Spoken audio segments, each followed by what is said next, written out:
வணக்கம். இன்றைக்கு நம்ம படிக்க போற கதையின் தலைப்பு மணல் குடம். இதுல இருக்க இந்த 5 கதைகள்ல எனக்கு மிகவும் ரொம்ப பிடிச்சதுன்னா இதுதான். மற்ற கதைகள் நல்லா இல்லையான்னு கேட்கறது நல்லாதான் இருக்கு. ஆனா இருக்கிறதுலயே ரொம்ப ஆழமான சிந்தனைகள்ங்கிறது இந்த கதையில தான் எனக்கு தோணுது. மற்ற கதைகள் அகல்யா நேத்து நாள் ரொம்ப நல்லா இருந்தது. அதை விட இது ரொம்ப ஆழமாகவே இருக்கும். எல்லா ஒரு வரியும் அப்படிங்கிறது உத்தரவாதம் உண்டு. ரேணுகாவே முக்கியமான ஒருத்தவங்க. அவங்கள போய் அகல்யா எல்லாருக்குமே ஓரளவுக்கு தெரிஞ்சிருக்கும். ஆனா ரேணுகாவும் முக்கியமான ஒருத்தவங்க. அவங்கள போய் சீதை சந்திச்சா எப்படி இருக்கும்? நல்லாவே இருக்கும். அதுவும் இவங்களோட எழுத்துல ரொம்பவே நல்லா இருக்கு. ஓல்காவோட எழுத்துல. காளி, நீங்க ரேணுகாவின் கதையை சொல்லுங்க. ஓகேம்மா, தேங்க்யூ. ரேணுகா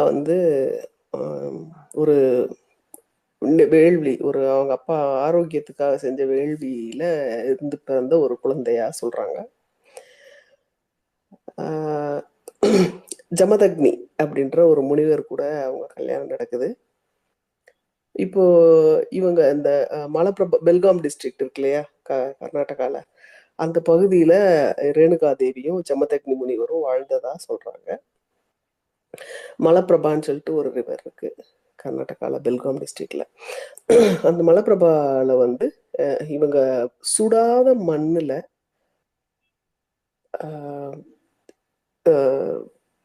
தண்ணி பானை செஞ்சு, மண்பானை செஞ்சு, அந்த மண்பானையில அந்த ஆத்துல இருந்து இருக்கிற மணல்ல, சுடாத மணல்ல மண்பானை செஞ்சு அதுல தண்ணிய சேமிச்சு பாம்ப அதை கட்டி அதை தூக்குறதுக்கு தண்ணி கொண்டு வர்றது, ஜமதக்னியினுடைய வேள்விகளுக்காக தண்ணீர் கொண்டு வருவது ரேணுகாவுடைய வழக்கம்.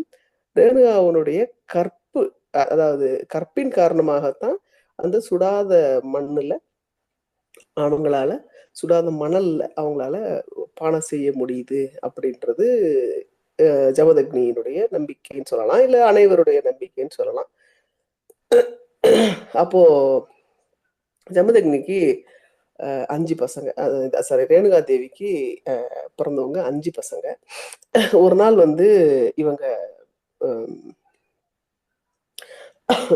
விளையாடும்போது, அதாவது அந்த ஆத்துல இந்த மணல் பானை பண்ணிக்கிட்டு இருக்கும்போது கந்தர்வ ஒரு ஜோடி விளையாடிட்டு இருக்காங்க, காதல் விளையாட்டு. ஜஸ்ட் விளையாடிட்டு இருக்காங்க, தண்ணியில விளையாடி சந்தோஷமா இருக்காங்க. அதை பார்த்துட்டு அவங்களுடைய கற்பு சரி, அவங்களுடைய பார்த்துட்டு ஒரு நிமிஷம் மனம் தடுமாறி விட்டதுனால அவங்களுடைய மணல் பானை உடைஞ்சு ஃபர்தரா மணல் பானை செய்யும் இதுவே அவங்க விட்டு போயிட்டதாகவும், அவங்க கற்பு இழந்ததுனாலதான் அப்படி போயிடுச்சுன்னு சொல்லிட்டு ஜமதக்னி நினைச்சதாகவும் வெளியில போக சொல்லிட்டு சொல்றாங்க. ஆனாலும் கோபம் அவருக்கு இதாகாம அவர் பசங்களை ஒருத்தரை கூப்பிட்டு சொல்றாரு, போய் கொண்டுட்டு வா அப்படின்றாரு. மூத்தவனை கூப்பிட்டு, இல்ல அம்மாவை 4 பசங்களும் கொல்ல மாட்டேன்றாங்க அவங்க அம்மாவை. 5வது பையன் இந்த பரசுராமன். பரசுராமன் போயிட்டு முதல்ல போய் உங்க அம்மாவை கொண்டுட்டு வான்னு சொல்றாரு. துரோகம் பண்ணிட்டான் அவங்க அம்மா, நீ போய் அவங்க தலையை துண்டிச்சிருன்னு சொல்றாரு. அதுக்காக துண்டிக்கிறதுக்காக கோடரியை பயன்படுத்தி அவங்க அம்மாவுடைய தலையை அவர் துண்டிச்சிடுறாரு.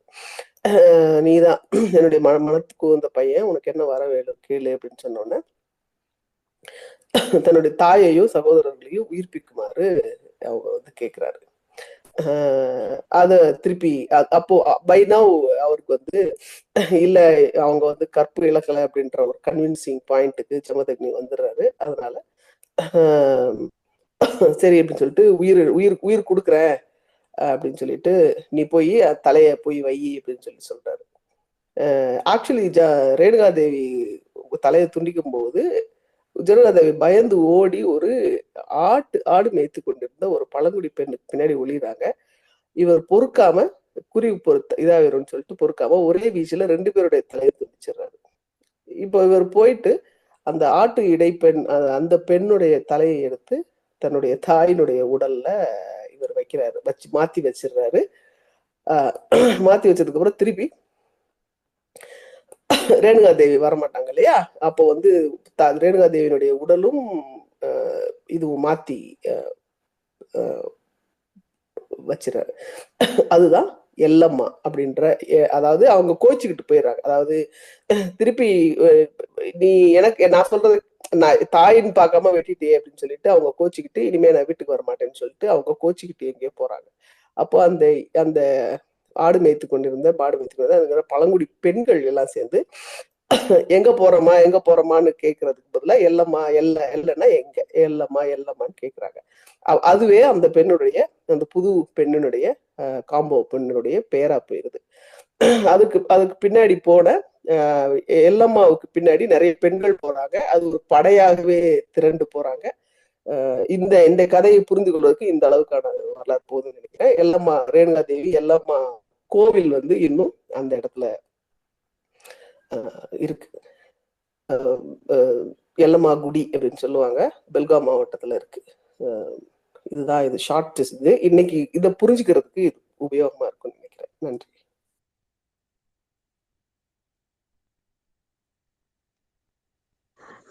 தேங்க்யூ.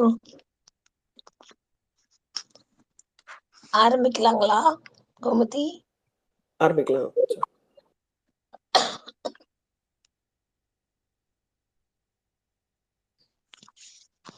ஓகே. மணல் குடம். வசந்த காலத்து கானகம். எத்தனை நிறம், எத்தனை மனம்! ஆங்காங்கே இருந்த மாமரத்திலிருந்து மயக்கம் ஊட்டும் நறுமணம், குயில்களின் இனிமையான இசை. சீதை முதல் முறையாக வசந்த காலத்தின் மகிமையை கண்ணார கண்டு கொண்டிருந்தாள். மனப்பூர்வமாக அனுபவித்துக் கொண்டிருந்தாள். அப்படிப்பட்ட நாட்களில் ஒரு காலை வேளையில் அருகில் இருந்த ஒரு ஆசிரமத்தில் இருக்கும் பெண்கள் எல்லோரும் கும்பலாக போய்கொண்டிருப்பதை கண்டாள். அவர்கள் எல்லோரும் ஒரே சமயத்தில் எங்கே போய்க் கொண்டிருக்கிறார்கள் என்று தெரிந்து கொள்ளும் ஆர்வம் அடங்கவில்லை. கூப்பிடுவோம் என்று நினைப்பதற்குள் குரலுக்கு எட்டாத தொலைவில் இருந்து சென்று விட்டிருந்தார்கள். லக்குமணனிடம் கேட்டபோது தனக்கும் தெரியாது என்றும், மாலையில் அவர்கள் வரும்போது கேட்டு தெரிந்து கொள்வோம் என்று சொன்னான். மாலையில் அவர்கள் எப்போது வந்தார்கள் என்று தெரியவில்லை. கும்பலாக சென்றவர்கள் தனித்தனியாக வந்து விட்டிருப்பார்கள் போலும்.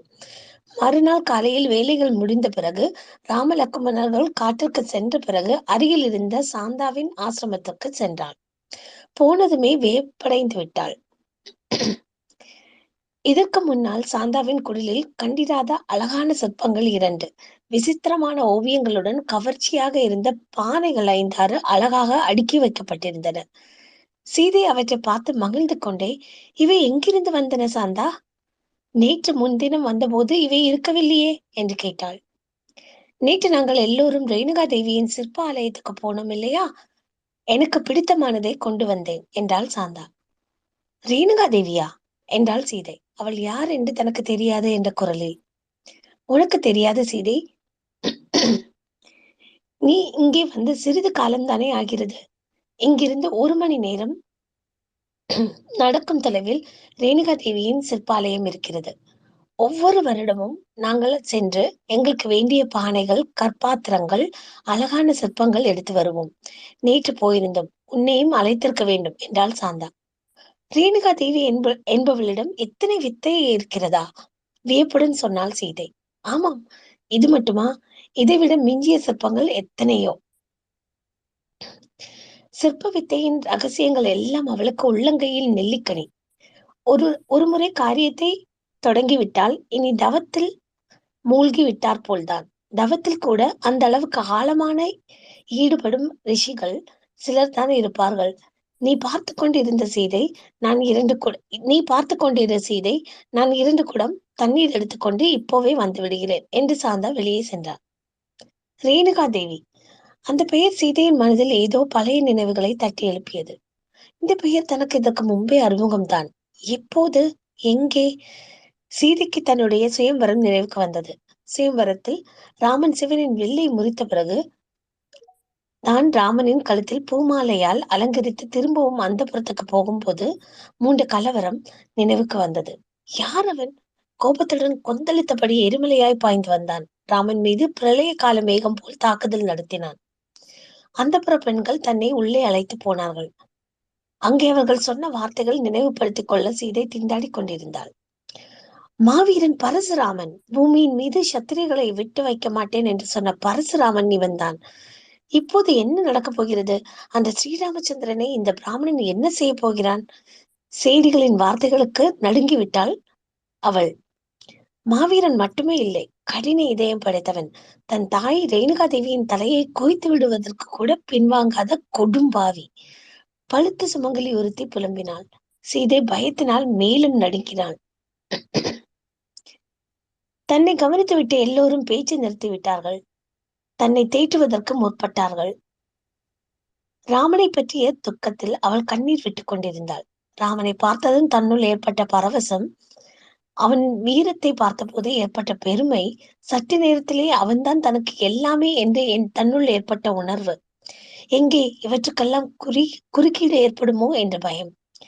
ராமனின் பிரதாபத்தின் மீது நம்பிக்கை இல்லாமல் இல்லை. இவர்கள் எல்லோரும் சொல்லிக் கொண்டிருந்த பரசுராமனின் கொடுங்கூரம் சீதையை கண்ணீர் விட செய்தது. பெற்ற தாயையே கொலை செய்ய துணிந்தவன். சீதைக்கு தலையை சுற்றுவது போல் இருந்தது. அதற்குள் மேலும் 2 செய்திகள் ஓடி வந்தார்கள். பரசுராமன் அமைதி அடைந்து விட்டார். ராமனின் வீரத்தை ஒப்புக்கொண்டார்.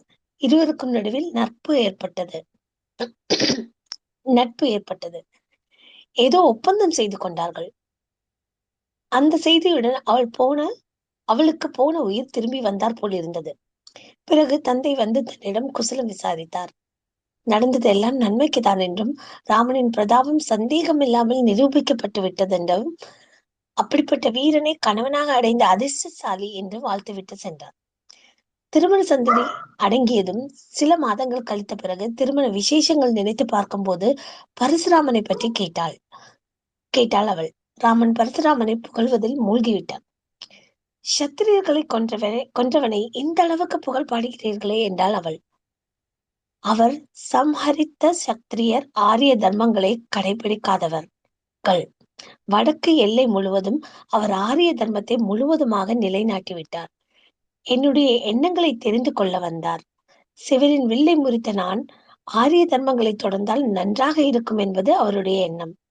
ஆரிய தர்மங்கள் எனக்கும் கொண்டாட தகுந்தவை என்று தெரிந்து மகிழ்ச்சி அடைந்தாள். என்னை தன்னுடைய வாரிசாக சுவீகரித்து தெற்கு எல்லை முழுவதும் அந்த தர்மங்களை நிலைநாட்டும் பொறுப்பை என்னிடம் ஒப்படைத்து விட்டு சென்றார். தாங்கள் தென் திசையில் எப்படி? சீதையின் வார்த்தைகள் இன்னும் முடியவில்லை. நடக்க வேண்டியது நடக்கும், கேள்விகள் கேட்காதே என்றான் ராமன். ஆனால் அவர் தாயை கொலை செய்ய போனாராம். தந்தையின் ஆணை அது. என்ன செய்ய முடியும்? பிருத்துவாக்கிய பரிபாலனத்தை மிஞ்சிய ஆரிய தர்மம் இருக்கிறதா? தங்களுடைய பேச்சு இன்னும் முடிவடைவதற்குள் தசரதரிடமிருந்து ராமனுக்கு அழைப்பு வந்தது. பட்டாபிஷேக சுப செய்தியுடன் திரும்பி வந்தான். மாளிகை முழுவதும் ஆனந்தம், கோலாகலம். ஆனால் மறுநாள் எல்லாம் தலைகீழாகிவிட்டது. தாம் இவ்வாறு வனவாசம் வருவதற்கு விதை விதிக்கப்பட்டு பட்டாபிஷேகம் கனவாக மிஞ்சிவிட்டது. மறுபடியும் இத்தனை நாள்களுக்கு இந்த வனப்பிரதேசத்தில் ரேணுகா தேவியின் பெயர் மூலமாக பரசுராமனின் நினைவுகள் அசைப்போட நேர்ந்தது. பரசுராமன் கொலை செய்ய போன ரேணுகா தேவி இவள்தானா? இந்த கேள்விக்கு பதில் சீதைக்கு சிறிது காலத்திலே கிடைத்தது. எதிர்பாராமல் சீதை ரேணுகா தேவியை சந்தித்தாள். நதிக்கரைக்கு குளிக்க போன சீதை அங்கே மணலையும் களிமண்ணையும் பானைகளில் நிரப்பிக் கொண்டிருந்த பெண்கள் சிலர் தென்பட்டார்கள். அந்த பெண்களுக்கு நடுவில் பளிச்சென்ற தேஜஸ் நிறைந்த பெண்மணியை பார்த்து ஈர்க்கப்பட்டாள் சீதை. வயதில் பெரியவள் தான் என்றாலும் திடமாக இருந்த தோற்றம், வெள்ளை நிற கூந்தல், விசாலமான கண்களில் ஒரு விதமான பிடிவாதம், அமைதி ததும்பும் முகம், இதழ்களில் திருப்தி நிறைந்த முறுவல். சீதை ஒரு வினாடி கண்ணிமைக்காமல் அவளையே பார்த்தாள். அவளும் சீதையுடன் நதியில் இறங்கி குளித்துக் கொண்டே, உன்னை இதற்கு முன் பார்த்ததே இல்லையே, யார் நீ? இந்த இடத்தில் புதிதாக வந்திருக்கிறாயா என்று கேட்டாள். சீதை தன்னுடைய விவரங்களை சொன்னாள். ஆரிய தர்மங்களை கானகத்திலும் நிலைநாட்டுவதற்கு புறப்பட்ட ராமனின் மனைவியா நீ என்றால் லேசாக வெறுப்பு கலந்த குரலில். பிருத்துவாக்கிய பரிபாலனம் செய்வதற்காக அவர் காட்டுக்கு வந்துள்ளார். அந்த வெறுப்பை பொருட்படுத்தாமல் திடமான குரலில் சொன்னாள் சீதை. அதுவும் ஆரிய சாம்பிராயத்தில் ஒரு பகுதிதான். தந்தை சொன்னது நியாயமா அநியாயமா என்று யோசித்து பார்க்காமல் கண்மூடித்தனமாக பின்பற்றுவதுதான் ஆரிய தர்மம். என் மகனும் அதைத்தான் செய்தான். அந்த வேலையை தானும் செய்கிறேன் என்றும் நாட்டில் மற்ற இனங்களில் ஆரிய தர்மத்தை நிலைநாட்டுவதற்காக உன் கணவன் என் மகனுக்கு வாக்கு கொடுத்துள்ளான். அவள் பேச்சில் கம்பீரம் வெடுக்கு. தாங்கள் தான் ரேணுகா தேவியா? சந்தேகம் இல்லாவிட்டாலும் சீதை கேட்டாள். ஆமாம், என்னை பற்றி கேள்விப்பட்டிருப்பாய். என் ஆசிரமத்திற்கு போவோம் வா. ஆணையிடுவது போல் சொன்னாள் ரேணுகா. மன்னித்துக் கொள்ளுங்கள், நான் வரமாட்டேன், சீதை பணிவுடனே சொன்னாள். ரேணுகா கலகலவென்று நகைத்தாள். நதியே சிரிப்பது போல் இருந்தது. உன் கணவன் வேண்டான் என்று சொல்வான் என்றா? இல்லை இல்லை, அவரிடம் உங்களை பற்றி பேசவே இல்லை. பின்ன சந்தேகமேன்? வா போவோம். ஒரு தாயை போல் ரேணுகா எடுத்துக்கொள்ளும் உரிமை சீதைக்கு புதிதாக இருந்தது. பதில் சொல்லாமல் நின்றிருந்தாள். என்னுடன் ஆசிரமத்திற்கு வா. அங்கே எத்தனையோ சிற்பங்கள், ஓவியங்கள் உனக்கு பிடிக்கும். நீ மகிழ்ச்சி அடைவாய். இன்னொரு முறை ஸ்ரீராமச்சந்திரனின் அனுமதி பெற்றுக் கொண்டு வருகிறேன். உன் கணவன் அனுமதிக்க மாட்டான். திரும்பவும் சிரித்தாள் ரேணுகா. உங்களுக்கு எப்படி தெரியும்? வெடுக்கென கேட்டாள் சீதை. கணவர்கள் மகன்கள் பற்றி எனக்கு தெரிந்த அளவுக்கு யாருக்குமே தெரியாது. ரேணுகாவின் சிரிப்பு அலையில் மேலிருக்கும் நுரை போல் மிதந்தது. உங்கள் கணவரும் மகனும் உங்களுக்கு அநியாயம் இழைத்திருக்கலாம். அதற்காக எல்லோரும் அப்படிப்பட்டவர்கள் தான் என்று நினைப்பது நியாயம் இல்லை. நான் இன்னொரு முறை உங்கள் ஆசிரமத்துக்கு வருகிறேன். சீதை ரேணுகாவுக்கு வணக்கம் தெரிவித்துவிட்டு மேற்கொண்டு பேசுவதற்கு ஏதும் இல்லை என்பதை சொல்லாமல் சொல்லிவிட்டு பின்னால் திரும்பினாள். சீதையின் மனதில் ரேணுகா தேவியின் உருவம் பதிந்து போய்விட்டது. அவள் பேச்சில் நெருக்கமும் சிரிப்பில் அதிகாரமும் திரும்ப திரும்ப நினைவுக்கு வந்தன. தாயை போல் அழைத்திருந்தாள். ஒரு முறை போய்விட்டில் வந்தா என்ன? ராம லக்ஷ்மணர்கள் காட்டுக்கு போகும்போதுதான் ஒரு முறை ரேணுகா தேவியின் ஆசிரமத்துக்கு போய் வந்தால் என்னவாகிவிடும்? சீதைக்கு ரேணுகா தேவியின் சிற்ப ஆலயத்தை பார்க்க வேண்டும் என்றும் அவளிடம் பேச வேண்டும் என்று விருப்பம் கூடிக்கொண்டே வந்தது. ராமனிடம் சொன்னாள், இங்கே அருகில் சிற்ப ஆலயம் இருக்கிறதா? சில நாட்களுக்கு முன் முனி பத்தினிகள் எல்லோரும் போய் சிற்பங்களையும் பானங்களையும் கொண்டு வந்தார்கள். எவ்வளவு அழகாக இருந்தன தெரியுமா? நானும் போய் எடுத்துக்கொண்டு வருகிறேன். ஆமாம், சிற்பாலயம் பற்றி நானும் கேள்விப்பட்டிருக்கிறேன். ஆனால் நீ எதற்கு? லக்குமனை கொண்டு வர சொல்லுவோம். எல்லாவற்றையும் உன்னால் சுமந்து கொண்டு வர முடியுமா என்றான் ராமன். எல்லாவற்றையும் பார்த்துவிட்டு பிடித்தவற்றை தேர்வு செய்து கொள்கிறேன். அவற்றை இங்கே கொண்டு வருவதற்கு அப்புறம் பார்த்துக் கொள்ளலாம் என்றாள் சீதை.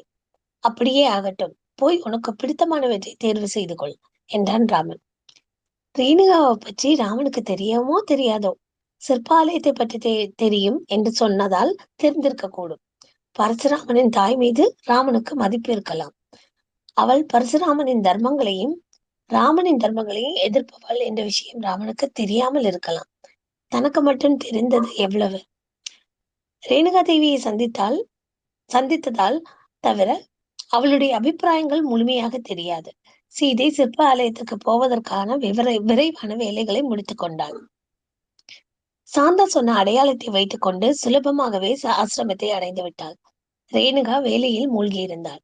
அவளுடன் மேலும் சில பெண்கள் மணலாலும் சிற்பங்கள் செய்து கொண்டிருந்தார்கள். சீதையை பார்த்துவிட்டு அத்தனை வேலைக்கு நடுவிலும் எழுந்து வந்தாள் ரேணுகா. உன் கணவனின் சம்மதத்துடன் தான் வந்தாயா என்று சிரித்தாள். ஆமாம், அவருடைய அனுமதி பெற்றுதான் வந்தேன். அதில் வேடிக்கை என்ன? தவறு என்ன? நீங்கள் காட்டுவதாக சொன்ன சிற்பங்களை காட்டுகிறீர்களா என்றாள் சீதை. ரேணுகா அன்புடன் சிரித்தபடி சீதையை சிற்ப ஆலயத்துக்குள் அழைத்து போனாள்.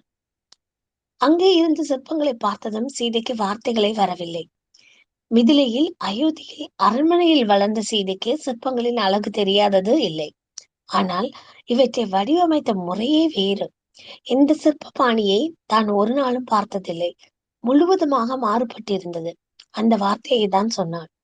இவை பெண்கள் செதுக்கிய சிற்பங்கள். நானும் என் சீட பெண்களும் செதுக்கியவை. மாறுபட்டுதான் இருக்கும், உருவமற்றுதான் இருக்கும். சீதையை வேறொரு இடத்திற்கு அழைத்து போனாள். இதோ இங்கே நீ எப்போதும் பார்க்கும் சிற்பங்கள் இருக்கின்றன. அவையும் அழகுடன் மிளிர்ந்து கொண்டிருந்தன. அந்த அழகிலும் வளைவு நெளிவுகளை விட வலிமையும் கம்பீரமும் பளிச்சென்று தென்பட்டன. சீதை தனக்கு வேண்டும் என்று சில சிற்பங்களை தேர்ந்தெடுத்துக் கொண்டாள். சாதாரணமாக பெண்கள் சிற்ப வித்தையில் அடி எடுத்து வைக்க மாட்டார்கள் இல்லையா? இது உங்களுக்கு எப்படி கைகூடியது? யாரிடம் கற்றுக்கொண்டீர்கள்? சிறு வயது முதல் ஏற்பட்ட ஆர்வம். குரு என்று யாரும் இல்லை. எனக்கு நானே குரு. முருவளித்த ரேணுகா சீதைக்கு சிற்றுண்டி கொண்டு வந்து கொடுத்தாள். இதோ, இதை நான் உனக்கு தனிப்பட்ட முறையில் கொடுக்கிறேன். இது மணனால் செய்யப்பட்ட பானை, சைகத கும்பம். ஒரு அழகான பானையை சீதையின் கையில் கொடுத்தாள். மணல் கொண்டு செய்யப்பட்ட பானையா? ஆமாம். இந்த வித்தை என் ஒருத்திக்கு மட்டும்தான் தெரியும். மிக அற்புதமாக இருக்கிறது. ஆமாம், அற்புதம்தான். ஒவ்வொரு பெண்ணிடம் இது இருக்க வேண்டும், முருவளித்தாள் ரேணுகா. எதற்காக? தம் பத்தினி தன்மை இந்த மணல் குடம் போன்றதுதான் என்று தெரிந்து கொண்டால் அவர்கள் நிம்மதியாக வாழ்க்கையை நடத்துவார்கள். சீதைக்கு புரியவில்லை. குழப்பத்துடன் பார்த்தாள். இந்த பானையை செய்வதற்கு பெரு அளவிற்கு ஒருமித்த கவனம் வேண்டும். அது தெரியாதவர்கள் என் கற்புடைமையால் மணலில் பானையை உருவாக்குவதாக நினைத்து விட்டார்கள். என் கற்புக்கு எந்த குறையும் இல்லை என்பதால் அப்படியே நினைத்துக் கொள்ள விட்டோம் என்று நான் இருந்து விட்டேன். கவனம் எப்போது வேண்டுமானாலும் சிதறலாம். காரணம் எது வேண்டுமானாலும் இருக்கலாம். என் விஷயத்தில் ஒரு ஆண்மகன் காரணமாக இருந்து விட்டான். அந்த ஆண்மகனை பார்த்த மாத்திரத்தில் என் பத்தினித்தன்மை குறைந்து விட்டதென்று என் கணவன் கோபம் கொண்டான்.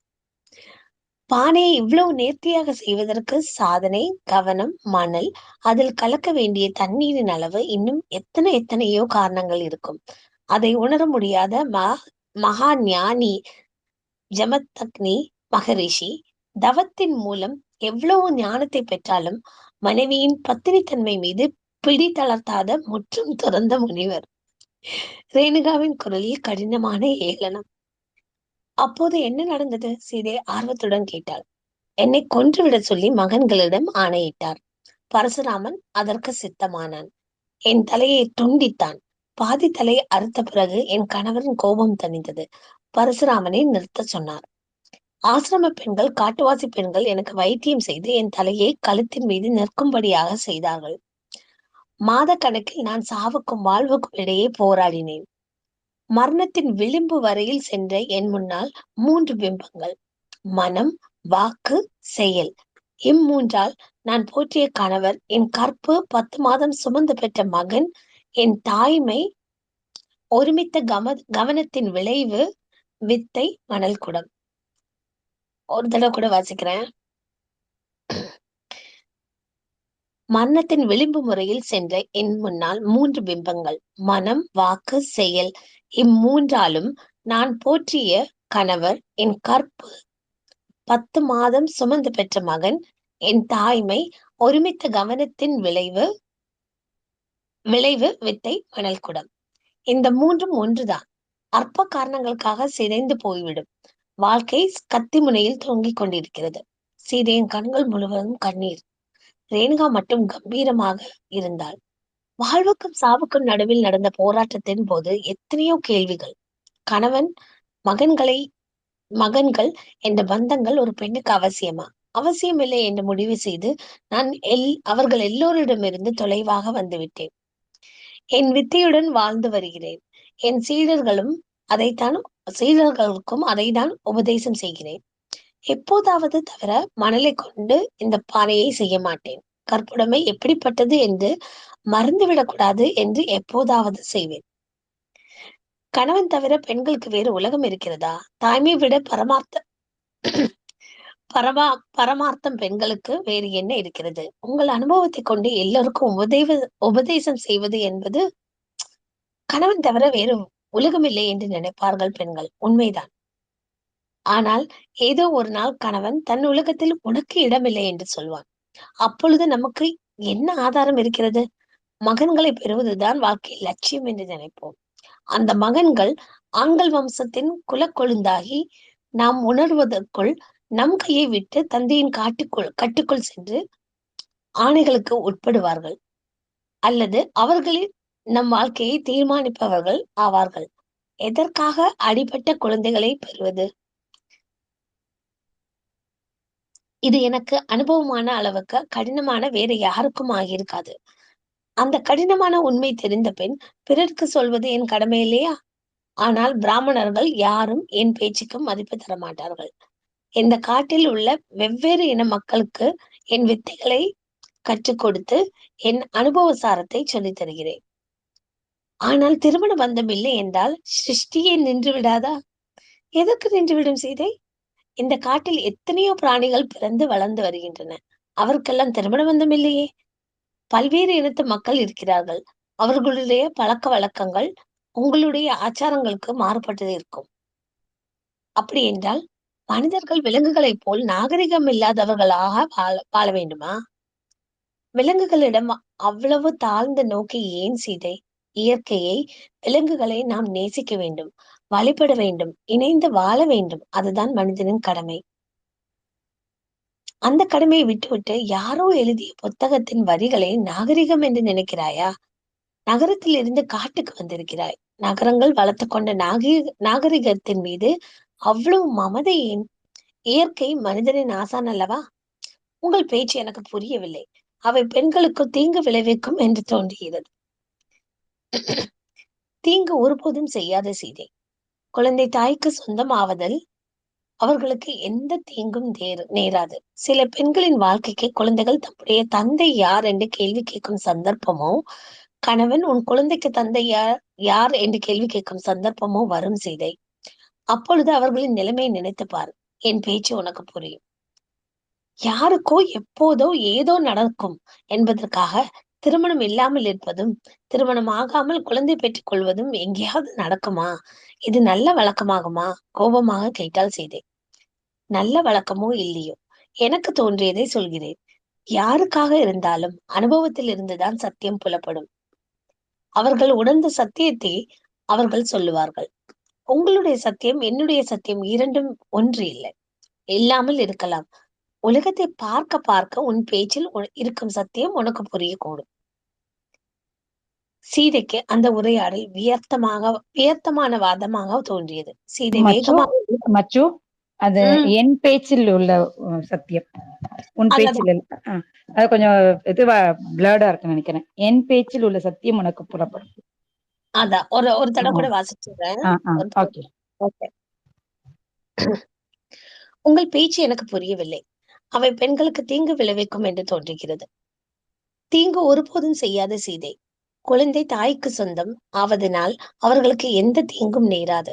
சில பெண்களின் வாழ்க்கையில் குழந்தைகள் தம்முடைய தந்தை யார் என்று கேள்வி கேட்கும் சந்தர்ப்பமோ, கணவன் உன் குழந்தைக்கு தந்தை யார் என்று கேள்வி கேட்கும் சந்தர்ப்பமோ வரும் சீதை. அப்பொழுது அவர்களின் நிலைமையை நினைத்து பார். என் பேச்சு உனக்கு புரியும். யாருக்கோ எப்போதோ ஏதோ நடக்கும் என்பதற்காக திருமணம் இல்லாமல் இருப்பதும், திருமணம் ஆகாமல் குழந்தைகளை பெற்றுக் கொள்வதும் எங்கேயாவது நடக்குமா? இது நல்ல வழக்கமாகுமா? கோபமாக கேட்டாள் சீதை. நல்ல வழக்கமோ இல்லையோ, எனக்கு தோன்றியதை சொல்கிறேன். யாருக்காகவோ இருந்தாலும் அனுபவத்தில் இருந்துதான் சத்தியம் புலப்படும். அவர்கள் உணர்ந்த சத்தியத்தை அவர்கள் சொல்லுவார்கள். உங்களுடைய சத்தியம், என்னுடைய சத்தியம் இரண்டும் ஒன்று இல்லை. இல்லாமல் இருக்கலாம். உலகத்தை பார்க்க பார்க்க என் பேச்சில் இருக்கும் சத்தியம் உனக்கு புரியக்கூடும். சீதைக்கு அந்த உரையாடல் வியர்த்தமான வாதமாக தோன்றியது. சீதை வேகமாக எழுந்து கொண்டதில் கால் அருகில் இருந்த மணல் பானையில் வலது கால் பட்டு அது விழுந்ததில் உடைந்து விட்டது. இந்த நிகழ்ச்சிக்கு சீதை பயந்து விட்டாள். ரேணுகாவின் முகத்திலும் கலவரம். ரேணுகா சீதையை அருகில் இழுத்து மார்போடு அணைத்துக் கொண்டாள். உன்னிடம் எவ்வளவோ வலிமை இருக்கிறது சீதை. என் வார்த்தைகளை மறந்து விடாதே. உன் வலிமைதான் உனக்கு பாதுகாப்பு. அப்படி இருக்க வேண்டும் என்று நான் ஆசிர்வதிக்கிறேன். சீதை தன்னை அறியாமல் ரேணுகாவின் பாதங்களில் விழுந்து வணங்கிவிட்டு அங்கிருந்து போய்விட்டாள். சீதை பற்றிய ஏதோ கவலை மனதை கலவரப்படுத்திக் கொண்டிருக்கையில் ரேணுகாவும் அப்படியே சரிந்து உட்கார்ந்து விட்டாள்.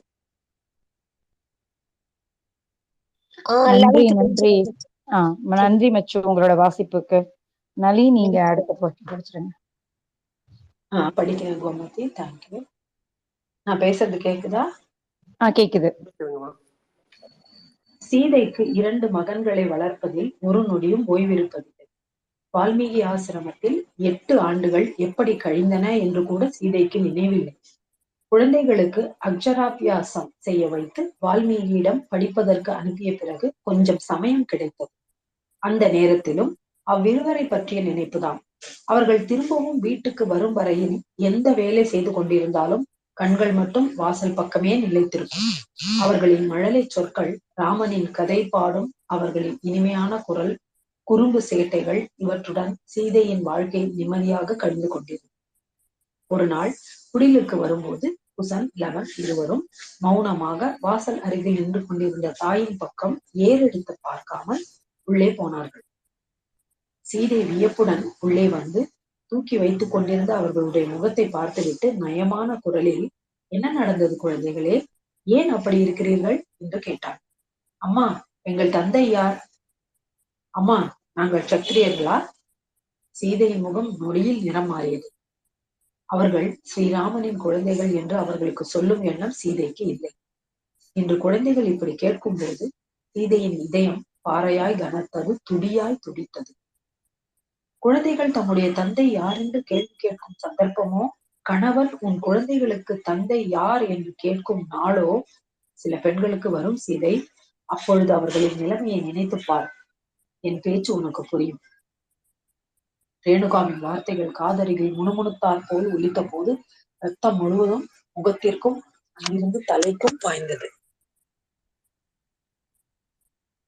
அந்த மன கொந்தளிப்பிலிருந்து விடுபட்டு பழைய நிலைக்கு திரும்புவதற்கு சீதைக்கு சிறிது நேரம் பொதுவாக சமாளித்துக் கொண்டார். இந்த கேள்விகள் இன்று விட்டால் நாளைக்கு வரும். பதில் சொல்லாமல் இருக்க முடியாது. ஆசிரமத்தில் விவரம் தெரியாத குழந்தைகள் யாராவது லவகுசர்களிடம் இதை பற்றி பேசியிருக்கலாம். குழந்தைகள் குழப்பத்துடன், இனம் புரியாத வேதனையுடன் வந்திருக்கிறார்கள். அவர்களுக்கு பதில் சொல்லக்கூடிய சக்தியை தன் மகன்களுக்கு அளிக்க வேண்டும். சீதை குழந்தைகள் இருவரையும் அருகில் இழுத்துக் கொண்டாள். நீங்கள் சத்திரிய புத்திரர்கள் தான் கண்களா என்று இருவரையும் கொஞ்சினாள். பின்னே எங்கள் தந்தை? இருவரும் ஒரே நேரத்தில் கேட்டார்கள். உங்கள் தந்தை சாகேதன், மாவீரர், மக்களுக்கு நன்மை பயக்கும் ஒரு பெரிய செயலில் ஈடுபட்டுள்ளார். அது எவ்வளவு பெரிய காரியம் என்றால், அந்த வேளையில் அவருக்கு ஒரு நிமிடம் கூட ஓய்வு கிடைக்காது. சில வருடங்கள் அந்த மாபெரும் காரியத்தை தவிர அவருக்கு வேறு எதையும் கவனிக்கும் அவகாசம் இல்லை என்பதால் தான் நம்மை வால்மீகி தாத்தாவிடம் தங்க வைத்திருந்தார். என்ன வேலை அது அம்மா? அப்பாவித்தனம் கலந்திருந்த குசனின் முகத்தில் அந்த காரியத்தை பற்றிய மதிப்பு வெளிப்பட்டது. இந்த உலகத்தில் மக்கள் எந்த வேதனையும் இல்லாமல் வாழ வேண்டும் என்ற மாபெரும் முயற்சி குழந்தாய், இதற்கு மிஞ்சி எனக்கும் தெரியாது. அந்த வேலை முடிந்த பிறகு எங்களுக்காக எங்கள் தந்தை வருவாரா அம்மா? கட்டாயம் வருவார். வந்து உங்கள் இருவரையும் தூக்கி கொண்டு முத்தம் கொடுத்து தன்னுடன் அழைத்து செல்வார். குழந்தைகளின் முகம் மகிழ்ச்சியால் மலர்ந்தது. சந்தோஷம் தாங்க முடியாமல் கலகலம் என்று சிரித்தார்கள். இனி போய் என் பூஜைக்காக பூக்களை கொண்டு வாருங்கள் என்றாள் சீதை. அவ்விருவருக்கும் அங்கிருந்து நகர வேண்டும் என்று தோன்றவில்லை. நம்முடைய தந்தையை பற்றி முதல் முறையாக அறிந்து கொண்டிருக்கிறார்கள். அவர் க்ஷத்திரியர். மக்களுக்காக மாபெரும் காரியத்தை தொடங்கி இருக்கும் மகானுபாவர். லவனுக்கு ஒரு சந்தேகம் வந்தது. அம்மா, எங்கள் தந்தை வீரத்தானா? க்ஷத்திரியர்களுக்கு வில் வித்தை, போர் வித்தைகள் எல்லாம் வந்திருக்க வேண்டும் இல்லையா? எங்கள் தந்தைக்கு அந்த வித்தைகள் எல்லாம் வருமா? சீதை பெருமையுடன் சிரித்தாள். இந்த வித்தைகளில் உங்கள் தந்தைக்கு சமமானவர்கள் இந்த பூமியிலேயே இல்லை. குழந்தைகள் இருவரும் தாயை அணைத்துக் கொண்டார்கள். அம்மா, தந்தை தன்னுடைய வேலையை முடித்துக் கொண்டு எப்போது வருவாரோ? எங்களுக்கு க்ஷத்திரிய வித்தைகள் எல்லாம் எப்படி வரும்?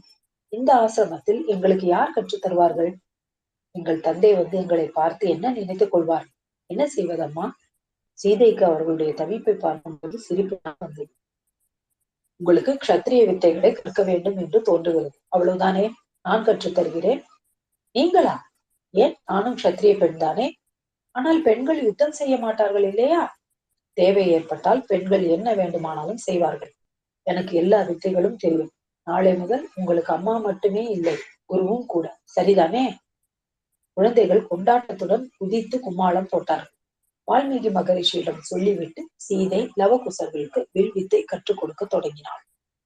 தாயின் திறமையை பார்த்து குழந்தைகள் வியப்படைந்து விட்டார்கள். தாய் மீது இருந்த அன்புக்கு இந்த பெருமை துணை சேர்ந்து கொண்டது.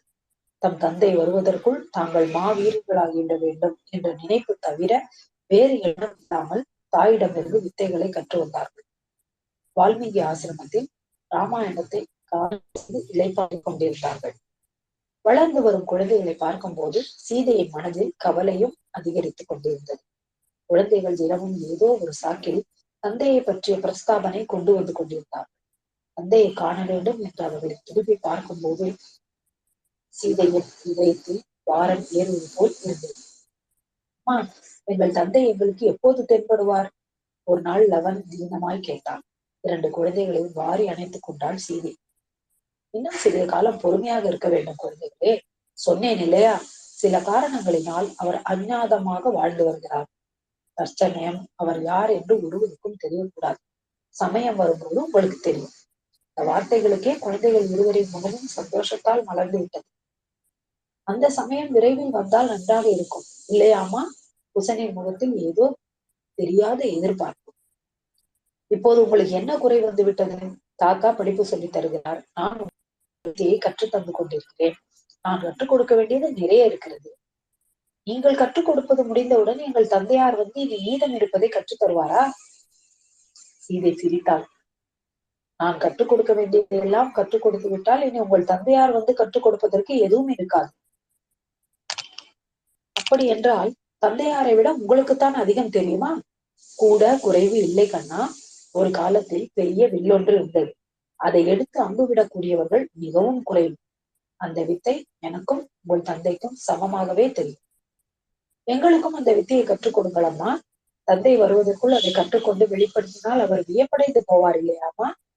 எனக்கு நிறைய வேலை, உங்களுடன் பேசிக்கொண்டு உட்கார முடியாது. சீதை அங்கிருந்து எழுந்து போய் ஆசிரமத்தின் பின்பக்கம் சென்றார். வேலை எதுவும் இருக்கவில்லை. வேலையை ஏற்படுத்தி கொண்டு செய்ய வேண்டும் என்ற விருப்பமும். தந்தைக்காக குழந்தைகள் இயங்குகிறார்கள், கனவுகள் காண்கிறார்கள். தந்தையை பற்றி எதுவும் தெரியாவிட்டாலும், அந்த தந்தைக்கு இவர்கள் இருவரும் பிறந்து வளர்கிறார்கள் என்று தெரியாவிட்டாலும் அவர்களுக்கு தந்தை வேண்டும். தந்தையின் பெயரை கொண்டு மகன்கள் வளர வேண்டும். தான் ஜானகி பூமியின் புத்திரி என்றாலும் ஜனகனின் வளர்ப்பில் ஜானகி ஆனார். இவர்கள் இருவரும் ராமனின் மகன்களாக அடையாளம் காணப்பட்டால் தான் மதிப்பு. ராமன் தாசரதி. அந்த பெயர் என்றால் ராமனுக்கு மிகவும் விருப்பம், கௌரவம், பெருமை. இந்த குழந்தைகளுக்கு அது போன்ற அடையாளம் வேண்டும். அதுதான் உலக நீதி. ஆனால் அது நடக்குமா? ராமன் இந்த குழந்தைகளை வாரி அணைத்துக் கொள்வானா? தன்னுடைய பெயரை வழங்குவானா? தன்னுடைய வம்ச வாரிசுகளாக ஏற்றுக்கொள்வானா? ஒருவேளை அப்படி நடக்காமல் போனால் இந்த குழந்தைகளின் மனம் எவ்வளவு வேதனை அடையும். ராமன் இவர்களை மகன்களாக ஏற்றுக்கொண்டு அயோத்திக்கு அழைத்துக் போய்விட்டால் நான் என்ன செய்வாள்? உயிருக்கும் மேலாக வளர்த்த தந்தையிடமிருந்து விலகி ராமனின் கையை பற்றி கொண்டாள். உயிருக்கு உயிராக நேசித்த ராமன் தன் கையை விட்டு விட்டான். உயிரை கொடுத்து பெற்று வளர்த்த குழந்தைகளை தன் கைகளால் பலமாக பற்றி கொள்ள வேண்டுமா? பற்றி கொண்டால் இருப்பார்களா? தந்தை அழைத்தால் ஓடிவிட மாட்டார்களா? தன்னிடம் என்ன இருக்கிறது? உலகத்திற்கு தலை வணங்கி ராமன் சுமத்திய அபவாதம் தவிர ராமனின் ராஜ்யம் இருக்கிறது. தனக்காக கூட விட்டு கொடுக்க முடியாத மோகம் அந்த ராஜ்யம். குழந்தைகள் அந்த ராஜ்யத்தை தனக்காக விட்டுக் கொடுப்பார்களா? அவர்களுடைய க்ஷத்திரிய ரத்தம் விட்டுக் கொடுக்க அனுமதிக்குமா? யோசனைகளுடன் சீதையின் மனம் அல்லோல கல்லோலம் பட்டது. ஒரு தாயாக தனக்கு இவர்கள் மீது எந்த அதிகாரமும் இல்லை. தனக்கு எந்த அதிகாரத்தின் மீது எந்த மோகமும் இருந்ததில்லை. அன்பு. தந்தையை நேசித்தாள், ராமனை காதலித்தாள், குழந்தைகளை நேசித்தாள். எந்த அன்பிலும் அதிகாரம் இல்லை, தேவையில்லை. இயற்கை தனக்கு அளித்த வரம் என்ற குழந்தைகள் ஆண்குட்டிகளைப் போல்தான் இவர்கள் வளர்ந்த பிறகு ஆண் குட்டிகள் காட்டுக்குள் சென்று விட்டால் நீ திரும்பி விட்டால் இந்த குழந்தைகளும் அப்படித்தான். சீதை மனதை கட்டுக்குள் கொண்டு வருவதற்கு பெருமுயற்சி செய்து கொண்டிருந்தார். லவகுசர்கள் வால்மீகியுடன் சேர்ந்து அயோத்திக்கு சென்று 10 நாட்கள் ஆக்கிவிட்டிருந்தனர். 10 நாட்களாய் சீதையின் மனம் ஒரு நிலையில் இல்லை. அயோத்தியில் இந்த குழந்தைகளுக்கு ஸ்ரீ ராமச்சந்திரனின் தரிசனம் கிடைக்குமா? அவர் இவர்களை அடையாளம் தெரிந்து கொள்வாரா? வால்மீகியிடம் கேட்பாரா? வால்மீகி சொல்லும் யதார்த்தத்திற்கு ராமன் எப்படி நடந்து கொள்வார்? ராமன் தான் தங்களுடைய தந்தை என்று தெரிந்தால் குழந்தைகள் எப்படி நடந்து கொள்வார்கள்? தம்முடைய தந்தை ஸ்ரீராமன் என்று தெரிந்தால் அந்த குழந்தைகளின் சந்தோஷம் வானத்தை தொட்டுவிடும். ஆனால் அதற்கு பிறகு அங்கே எல்லாம் வெளிப்பட்டு விட்டு ராமன் குழந்தைகளுக்காக வந்தால் குழந்தைகள் தன்னை விட்டு போய்விடுவார்களா? ராமன் தன்னை வர சொல்லுவாரா? வர சொன்னால் மட்டும் தான் போய்விடுவாளா? குழந்தைகள் தன்னை விட்டு போக மாட்டேன் என்று சொன்னால் சொல்ல மாட்டார்கள். தந்தை என்றால் அவர்களுக்கு அன்பு, பெருமை. தான் சொன்ன வார்த்தைகளால் தந்தையை தெய்வமாக நினைக்கிறார்கள். பெற்று வளர்த்து தந்தையை மிஞ்சிய வீரர்களாக தயார் செய்த இந்த குழந்தைகளை விட்டுக் கொடுக்க வேண்டியதுதான். தந்தை வந்து கேட்டால் என்னுடைய குழந்தைகள் என்று சொல்வதற்கு வாய்ப்பே இல்லை. அவர்கள் ரகு வம்சத்திற்கு சேர்ந்தவர்கள். அந்த வம்சத்தை நிலைநாட்ட வேண்டியவர். திரும்பவும் சீதைக்கு ரேணுகாவின் நினைவு வந்தது. ரேணுகாவின் வார்த்தைகளால் அன்று தனக்கு அருவருப்பு ஏற்பட்டது. இப்பொழுது ரேணுகாவின் வேதனை புரிகிறது. ராமன் அக்னி பரீட்சை கேட்ட அன்றும், காட்டுக்கு அனுப்பி வைத்த அன்றும் ரேணுகா தயாரித்த மணல் குடம் நினைவுக்கு வந்தது. அகல்யா, ரேணுகா, தான் எல்லோரும் சந்தேகத்திற்கு ஆளானவர்கள் தான், அவமானத்திற்கு உட்பட்டவர்கள் தான். ராமன் துறந்து விட்டதால் குன்றி விட்டிருந்த தன்னை அகல்யாதான் திரும்பவும் மனுஷியாக மாற்றினார்.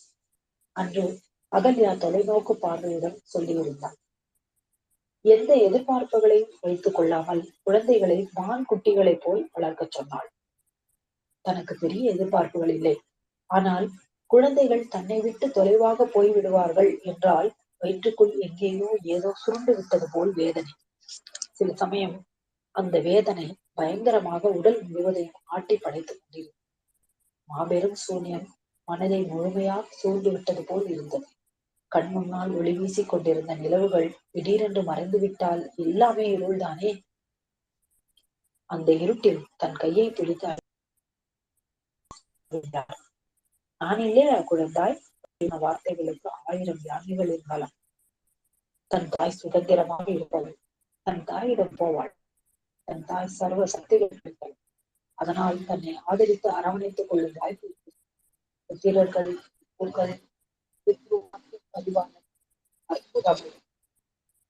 தாய் நளி ரொம்ப பிரேக் ஆகுது. நளி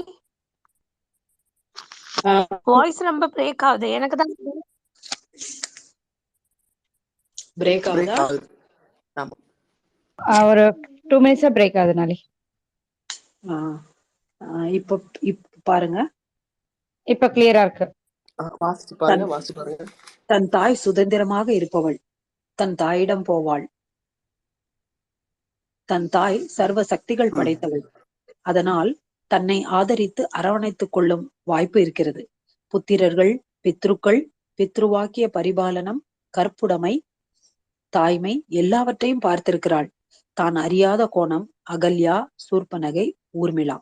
யாரும் ஒரு நாளும் உணர்ந்திராத அனுபவம் ரேணுகாவுடையது. அவள் பெற்ற மகனின் கொடூரத்தை பார்த்திருக்கிறாள். தந்தையின் சொல்லை வேதவாக்காக எடுத்துக்கொண்டு தாயின் தலையை கொய்வதற்கு தயாராகிவிட்ட தர்மத்திற்கு கட்டுப்பட்ட மகனின் கொடூரத்தை கண்டிருக்கிறாள். அந்த கொடூரத்திற்கு அடிப்படையாக இருந்தது என்னவென்று உணர்ந்திருக்கிறாள். அப்பொழுது அவளுக்குள் எவ்வளவு சுழல்கள் உருவாக்கி இருக்குமோ. அவற்றின் ஆழம் ஆரிய தர்மங்களுக்கே சவால் விடும் ஆழம். தன்னிடம் அவ்வளவு சக்தி இருக்கிறதா? வம்சத்திற்கு வாரிசுகளை கொடுத்துவிட்டு பாசத்தை துறந்து தன் தாயின் மடியில் அடைக்கலம் புகுதல், அவ்வளவுதான். ஆனால் அந்த செயலே ஆரிய தர்மங்களை எதிர்ப்பது போல்தானே. சூர்பனகை, அகல்யா, ரேணுகா, ஊர்மிளா ஒவ்வொருவருடையதும் ஒவ்வொரு கதை. ஒவ்வொருத்தருடையதும் ஒவ்வொரு வழி. தன்னுடைய வழி, தன் போக்கு தன்னுடையது.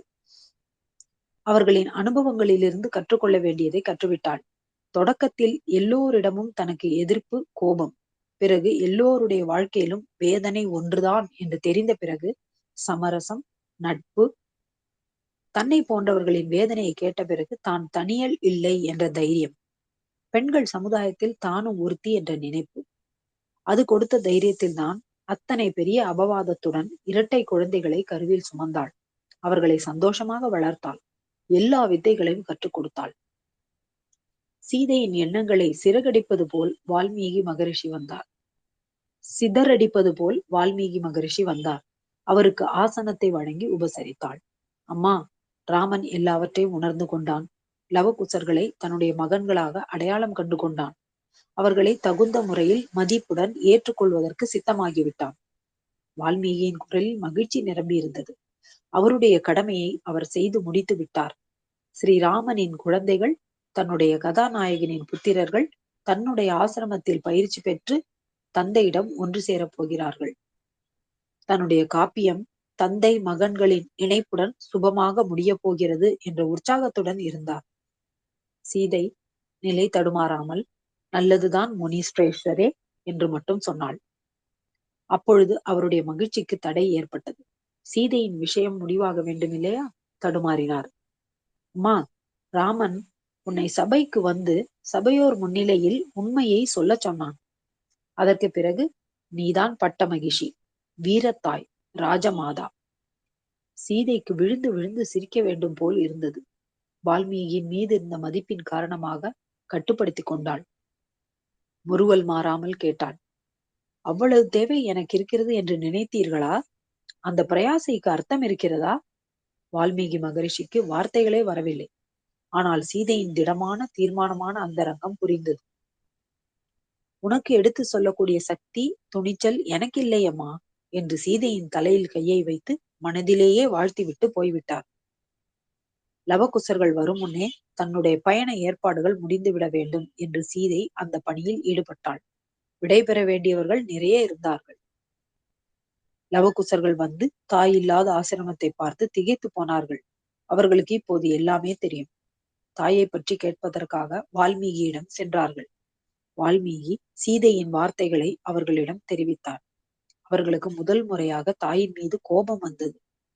தந்தை சொன்னது போல் ஒரு முறை நிறைந்த சபையில் பேசி தன்னுடைய குற்றமற்ற தன்மையை நிரூபித்து இருந்தால் எவ்வளவு நன்றாக இருக்கும். தங்களுக்கும் நன்றாக இருந்திருக்கும். அந்த சின்னஞ்சிறு இதயங்களில் மெல்லிய தீயின் புகைச்சல்.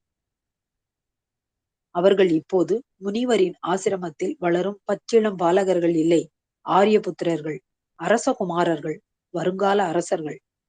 பூமியின் மகள் சீதையை அவர்கள் என்றாவது புரிந்து கொள்வார்களோ மாட்டார்களோ?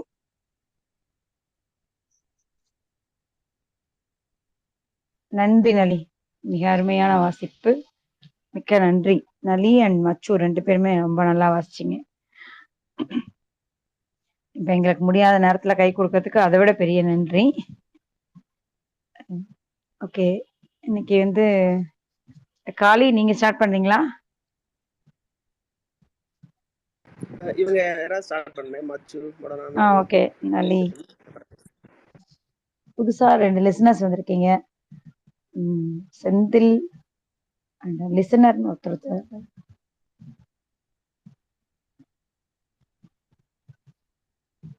மச்சு பேசலாமா? பேசலாமே. பேசலாமே ப்ளீஸ்.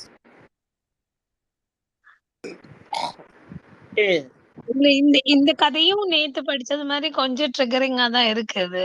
பட் ஒரு விஷயம் மட்டும்தான் எடுத்து பேசணும்னு நினைச்சேன். 2-3 இடத்துல பெண்களால இது முடியுமா, பெண்கள் கேட்ட வேலையா அப்படிங்கறதெல்லாம் வருது இல்லையா? இப்போ பிள்ளைங்களுக்கு சொல்லி கொடுக்கறதும் சரி, இல்லது இந்த மண்பானை பண்றதும் சரி, இதுல எல்லாம் வந்து சீதா மூலமா அந்த கேள்வியை எழுப்புறாங்க. சோ அது வந்து கொஸ்டினபிளா தோணுச்சு. அது ஒண்ணு. 2வது வந்து அது 2வது தான் ரொம்ப முக்கியமானது. கணவர் குழந்தைகளை தவிர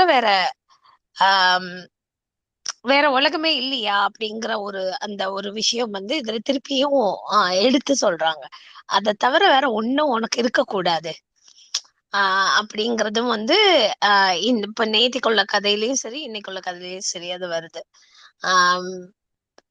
நீங்க முன்னாடியே இந்த கதை ரேணுகா தேவியோட கதை சொன்னதுனால நேத்துக்கு இன்னைக்கு முந்தானத்தை பார்த்த எல்லா கதைகளுமே அவ்வளோ ஒரு இன்கம்பேட்டிபிள் பெயர்ஸா தோணுது எனக்கு. ஆக்சுவலி எல்லாருமே இன்க்ளூடிங் ராமன் சீதை. ஸோ கொஞ்சம் இந்த கதை மூலமா அது வந்து ஒரு ப்ரொக்ரெசிவ் தாட் இனிஷியேட் பண்ண ட்ரை பண்ணியிருக்காங்க அப்படிங்கறதும் புரியுது.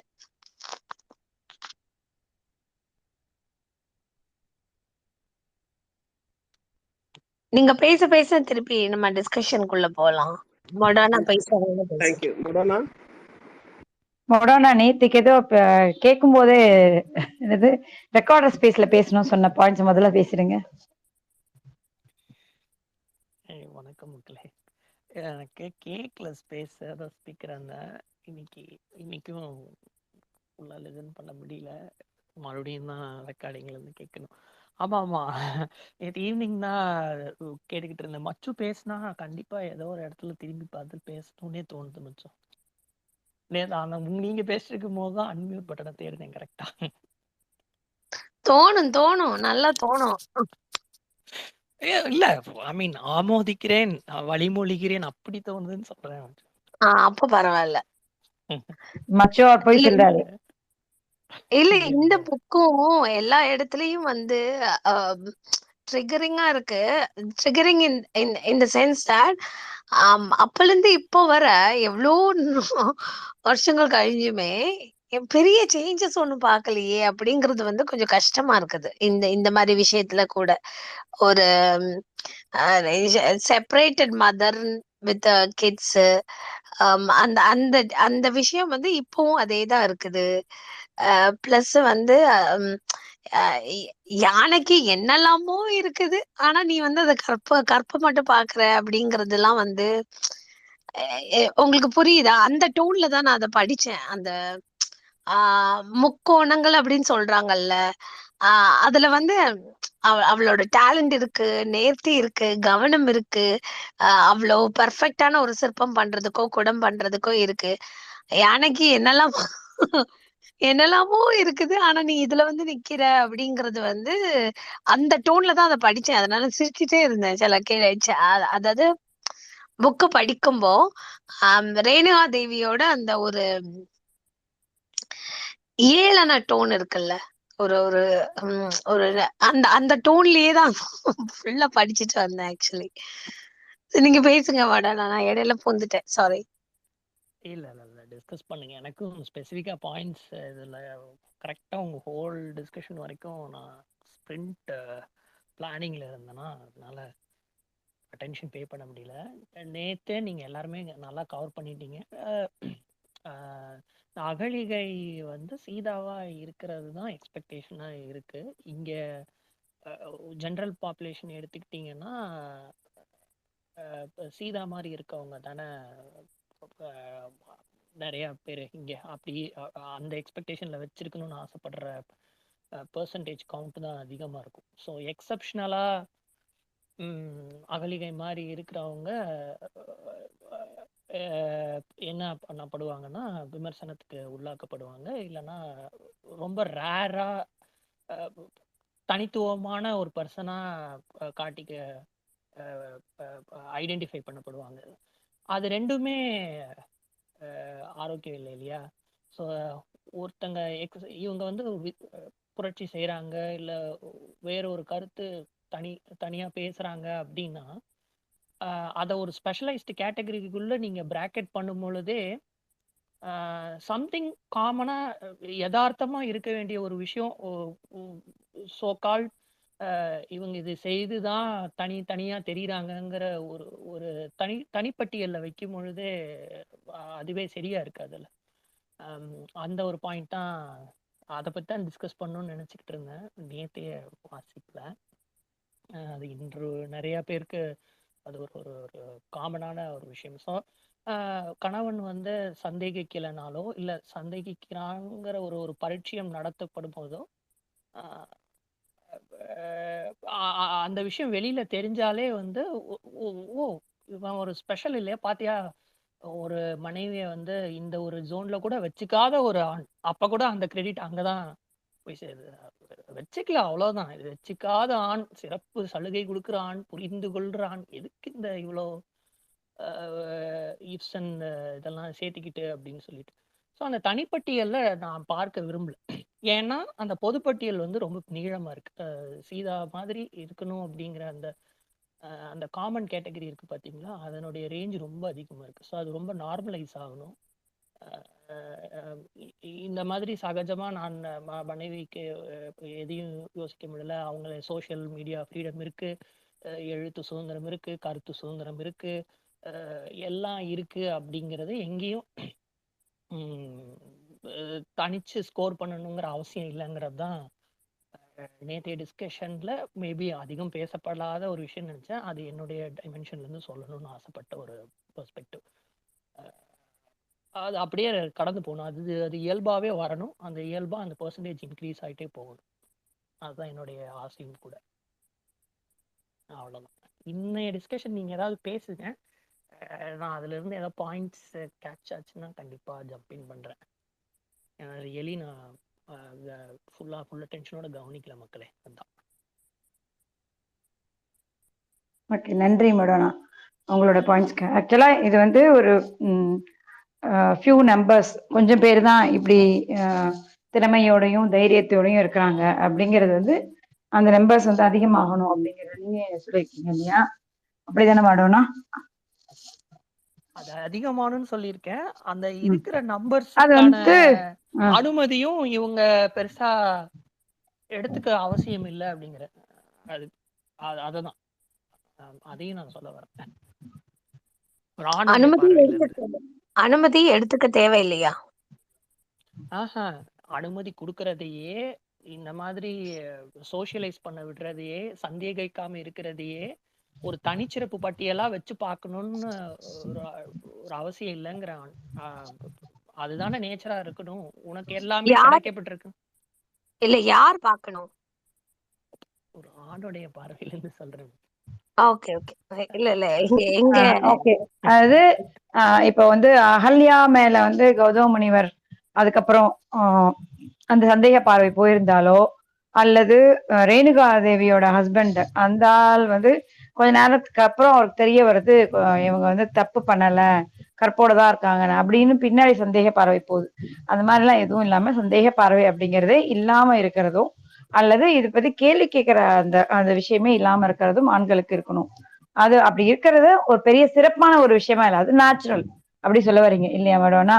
ஆமா, அது சிறப்பான கரெக்ட். விஷயமா இவங்க சைடுல இருந்து போர்ட்ரேட் ஆமா. பண்றது. இல்ல ஒரு விஷயம் என்னன்னா, ஏன் அது சிறப்பான விஷயமாவே தோணுதுன்னா, அது அப்படி இருக்கிறதுனாலதான் இது இப்படி இருக்காங்க, இப்படி இல்லாம இருந்தா நல்லா இருக்குங்கிறது சிறப்பான விஷயமாவும் தோணுது. அது இல்ல. கரெக்ட் தான். ஆனா அது மாதிரி இல்லைன்னு வச்சுக்கீங்களேன், அது சிறப்பான விஷயமாவும் தெரியாது, ஒண்ணுமே தெரியாது. நார்மலா தான் இருக்கும் ஆக்சுவலா. ஓகே, நன்றி மேடம்னா. ரொம்ப கரெக்டான ஒரு பாயிண்ட் தான் சொல்லியிருக்கீங்க நீங்க. ஓகே. காலி நான் சொல்லிடுவா? சொல்லிடுங்க. ஓகே. அதுக்கப்புறம் எனக்கு ஒரு கால் இருக்கு. நீங்க கொஞ்சம் பாத்துக்கங்க. ஒரு 5 நிமிஷம் 10 நிமிஷம் வந்துடுறேன். ஓகே. எனக்கு இதுல வந்து நிறைய டயலாக்ஸ் வந்து ரொம்ப இதுவா இருந்தது ஆக்சுவலா. இது பரசுராமன் தோன்றின அந்த டைமே ஒரு என்ன சொல்ற, தாய் வழி சமூகத்துல இருந்து தந்தை வழி சமூகத்துக்கு மாறுறது அப்படிங்கிற அந்த காலகட்டம், அல்லது திராவிட இதுல இருந்து வே ஆஃப் லிவிங்ல இருந்து ஆரிய தர்மத்தை நிலைநாட்டுறது அப்படிங்கிற அந்த அந்த விஷயம்தான் இது வந்து. அதுதான் அப்பாவுடைய சொல்லை வந்து தட்டாம போறதுங்கிறது அதுதான். அது வரைக்கும் பிள்ளைகள் வந்து தாய்க்கு சொந்தமா தான் இருக்கிறாங்க. தாய் யார வந்து அப்பான்னு கை காட்டுறாங்களோ அவங்கதான் அப்பா அது வரைக்கும். ஆனா இந்த இந்த இது நடக்கும் பொழுதுதான் அந்த திருமணம் இந்த மாதிரியான விஷயங்கள், ஒரு கணவன் தான் வந்து மனைவியை கட்டுக்குள்ள வச்சுக்கிறது, ஒரு ஆண் தான் தன்னுடைய சொத்துக்கு வாரிசா இருக்கிறது, தனக்கு ஆண் குழந்தை வேணுங்கிறது, அல்லது தனக்கு பிறக்க போற குழந்தைகள் தன் மூலம் தன்னுடைய சொத்து வந்து தன்னோட குழந்தைகளுக்கு தான் போகுது அப்படிங்கிறது, அந்த மாதிரியான விஷயங்கள் அத்தனையுமே வந்து சொலிடிஃபை ஆகும் பொழுதுதான் இந்த பரசுராமரோட கதையும் வருது. அவருக்கும் ராமருக்கும் நடக்கிற உரையாடல் வந்து ரொம்ப இன்ட்ரெஸ்டிங்கான ஒரு விஷயம். ராமர் இவர் வந்து இப்படி ஒரு மோசமான ஒரு ஆள் பரசுராமன்றவர், தன்னுடைய தாயையே கொன்றவன், ஆனா அதே சமயத்துல பெரிய வீரன். அப்படிக்கிற ஒரு ஆள் வந்து ராமர் கூட சண்டை போட போறாரு அப்படின்னும் பொழுது, அது அப்பதான் வந்து சீதைக்கும் ராமருக்கும் ஒரு பந்தம் தொடங்கி இருக்கு. அந்த நேரத்துல வந்து இப்படி நடக்கிறது சீதையை பயமுறுத்துது. சீதை இதெல்லாம் நடக்கும்போது ஒன்றுமே அறியாத பெண்ணா இருக்கிறான். அவ பரசுராமர் வந்து இப்படி அப்ப என்ன நடக்குது அப்படின்னா, பரசுராமருக்கும் ராமனுக்கும் நடுவுல ஒரு ஒப்பந்தம் உடன்படிக்கை நடந்துருது. ராமர் வந்து பரசுராமரை பார்த்து பேசும்போது, ராமரை வந்து பரசுராமர் பார்த்து பேசும்பொழுது, நீ யாரு என்னன்னு, நானும் வந்து ஆரிய தர்மத்தை தான் நிலைநாட்ட போறேன். ஓகே, டன், நீ என்னோட ஆள் தான் அப்படின்னு சொல்லிட்டு அப்பாயிண்டட் அப்படின்னு சொல்லிட்டு போயிடுறாரு பரசுராமன். அதுதான் நடக்குது. இதுல தான் ரொம்ப கிளியரா தெரியுது ராமர் வந்து ராமர் அவதாரமோ அல்லது ராமர் அப்படிங்கிற அந்த கதாபாத்திரமோ அல்லது உண்மையாக வாழ்ந்த ஒரு மனிதரோ எதை செஞ்சிருக்கிறாரு அப்படிங்கிறது தெரியுது. இந்த ஆரிய தர்மம் அல்லது என்ன பேர் வேணா வச்சுக்கோங்க, சத்திரிய தர்மம், இந்த நால் வர்ணம், சனாதன தர்மம், ஏதோ ஒண்ணு மனு நீதி அதுக்கப்புறம் வந்தது, இது எல்லாமே இன்றைக்கு குப்பை அப்படின்னு எல்லாருமே ஒத்துக்க முடியும் இன்றைக்கு இருக்கிற ஒரு காலகட்டத்தில். அப்போ இந்த தர்மத்தை நிலைநாட்டி இந்த தர்மத்தின் மாதிரியான வாழ்க்கையை வாழணும் அப்படின்றது, இந்த சட்டத்திட்டங்களை வாழ்க்கை வாழணும் அப்படிங்கிறதுக்காக பரசுராமர் வராரு. அந்த பரசுராமர் வந்து ஓகே யூ ஆர் அப்பாயிண்டட் அப்படின்னு சொல்லிட்டு ராமரை ஒன்றும் செய்யாம போயிடுறாரு. அவர் போய் எல்லா இடத்துலயும் சண்டை வச்சிட்டு இருக்கிறாரு. ராமரை வந்து ஓகே நீ ஏழ்தாப்பா இருந்துக்கோ அப்படின்னு போறாருன்னா, இது மாதிரி ஒருத்தர் இந்த சட்டத்திட்டங்களே இன்னைக்கு ஏத்துக்க முடியாதுன்னா, அந்த சட்டத்திட்டங்களை நிலைநாட்டணும், அதுவும் தென்னகத்துல நிலைநாட்டணும் அப்படின்னு வந்த ஒருத்தர் எதுக்காக தேவைப்படுறாருங்கிறது ரொம்ப முக்கியமான ஒரு விஷயமா இருக்கு. இன்றைக்கு தேவையா அப்படின்னா இல்லை. அப்படிங்கிறதுதான் முக்கியமான விஷயமா எனக்கு தோணுது. இதுல வந்து இந்த ராமருக்கும் பரசுராமருக்கும் நடந்த அந்த உடன்படிக்கை எனக்கு ரொம்ப முக்கியமா தோணுது. அதுக்கப்புறம் இந்த காளி, நீங்க ஏற்கனவே இந்த கதையை சொல்லியிருக்கீங்க. இந்த கர்நாடகால இருக்கிற அந்த மாத்தம்மா கதையை சொல்லியிருக்கீங்கல்ல. மாத்தம்மாவை என்ன பேரு சொன்னீங்க? காளி. அந்த கதையை சொல்லியிருக்கீங்க. அந்த மாதிரி ஓகே. அந்த இந்த கதையை வந்து ஏற்கனவே சொல்லிருக்கீங்க. ஏன்னா இதுல பாத்தீங்கன்னா அவரை பாதி கழுத்தை வெட்டும் பொழுது தந்தை வந்து தடுத்துறதாகவும், அதுக்கப்புறம் இதை வந்து கொண்டு போய் இவங்க அந்த ஊர்ல இருக்கிற ஆதிவாசி பெண்கள் தன்னை பிழைக்க வைக்கிறதாகவும், பிழைச்சதுக்கு அப்புறம் அவங்க திரும்பி வரல. அவங்க உடனே அந்த ஆதிவாசி பெண்களோட சேர்ந்து ஒரு ஆசிரமத்தை தொடங்கி அங்க உட்காந்து அவங்க சிற்பக்கலைகளை, அதுக்கு முன்னாடி அவங்க மணல்ல குடம் மட்டும்தான் செய்யறாங்க. அதை கூட அதுக்கப்புறம் சிற்பக்கலைக்கு போறாங்க. அந்த சிற்பக்கலை வந்து சுத்தமா ஆண்களோட சிற்பக்கலையில இருந்து வேறு விதமா இருக்குது அப்படிங்கிறது சீதைக்கு அது ரொம்ப பட்டவதரமா தெரியுது. சீதை அப்ப ரொம்ப சின்ன பெண்ணாதான் இருக்கா. அதுக்கப்புறம் கணவனோட அனுமதியோட வர்றது அப்படிங்கிறது வந்து ஒரு ஏளனமா ரேணுகாதேவி சொல்றாங்க. அது வந்து இன்றைக்கு ஒரு செய்தியா சொல்லிட்டு போறதுக்கும் ஒரு அனுமதியோட வர்றதுங்கிறதுக்கும் வித்தியாசம் இருக்குது. ஆனா சீதை வந்து அனுமதியோட தான் வராங்க ரேணுகாதேவியை பார்க்கறதுக்கு. அது வந்து ரேணுகாவுக்கு வந்து ரொம்ப நக்கலா தெரியுது. ஏன்னா ரேணுகா என்றைக்குமே ஆரிய தர்மத்துக்குள்ள வரவே இல்லை. தன்னுடைய மகன் ஆரிய தர்மத்துக்குள்ள போயிட்டாங்க, தன்னுடைய கணவர் அதற்குள்ள போயிட்டாங்க. மகன் வந்து ஆரிய தர்மத்தை நிலைநாட்டுறதுக்காக தந்தை சொல் மிக்க மந்திரம் இல்லை அப்படின்ற அந்த வார்த்தைக்காக தாயையே கொல்ல வந்துட்டான். அதுவும் வந்து தாய் மேல எந்த பழியும் இல்லை, என்ன விஷயங்கிறது தெரியாமையே அந்த வார்த்தைய பண்றதுங்கிறது எவ்வளவு பெரிய அநீதி. அந்த அநீதிய சந்திச்சவங்களா ரேணுகாதேவி இருக்காங்க. அவங்க வார்த்தை அத்தனையுமே என்ன சொல்றது, அவங்களுடைய அனுபவத்துல இருந்து வந்த ஒரு நெருப்பு, புடம் போட்ட நெருப்புல இருந்து வந்த தங்க மாதிரிதான் ஜொலிக்குது. அதுக்கப்புறம் சீதை வந்து ராமனுக்கு சமமான ஒரு வீரரா இந்த இடத்துல அவங்களே தன்னை சொல்லிக்கிறாங்க. ராமனுக்கு எவ்வளவு வில்வித்தை தெரியுமா அத்தனையும் எனக்கும் தெரியும். ராமாயணத்துல எங்கேயாவது ஒரு இடத்துலயாவது சீதையோட வில்வித்தை வந்து வெளிப்படுதா? இல்ல. சொல்லுவாங்க அசோகவனத்துல இருக்கும் பொழுது சீதை வந்து ராமருக்காக காத்திருந்தா. சீதை நினைச்சிருந்தா ராவணனை என்ன வேணா பண்ணிருக்கலாம், அந்த அளவுக்கு அவங்க வந்து கை தேர்ந்தவங்களாதான் இருக்கிறாங்க அப்படிங்கிற ஒரு வார்த்தை வரும். ஆனா ராமன் வந்துதான் தன்னை காப்பாற்றணும் அப்படின்னு உட்கார்ந்து இருக்கிறதுங்கிறது கணவன் ஆணாதிக்கம், அந்த ஆணுக்கு வந்து கட்டுப்பட்டவளா தான் இருக்கணும்.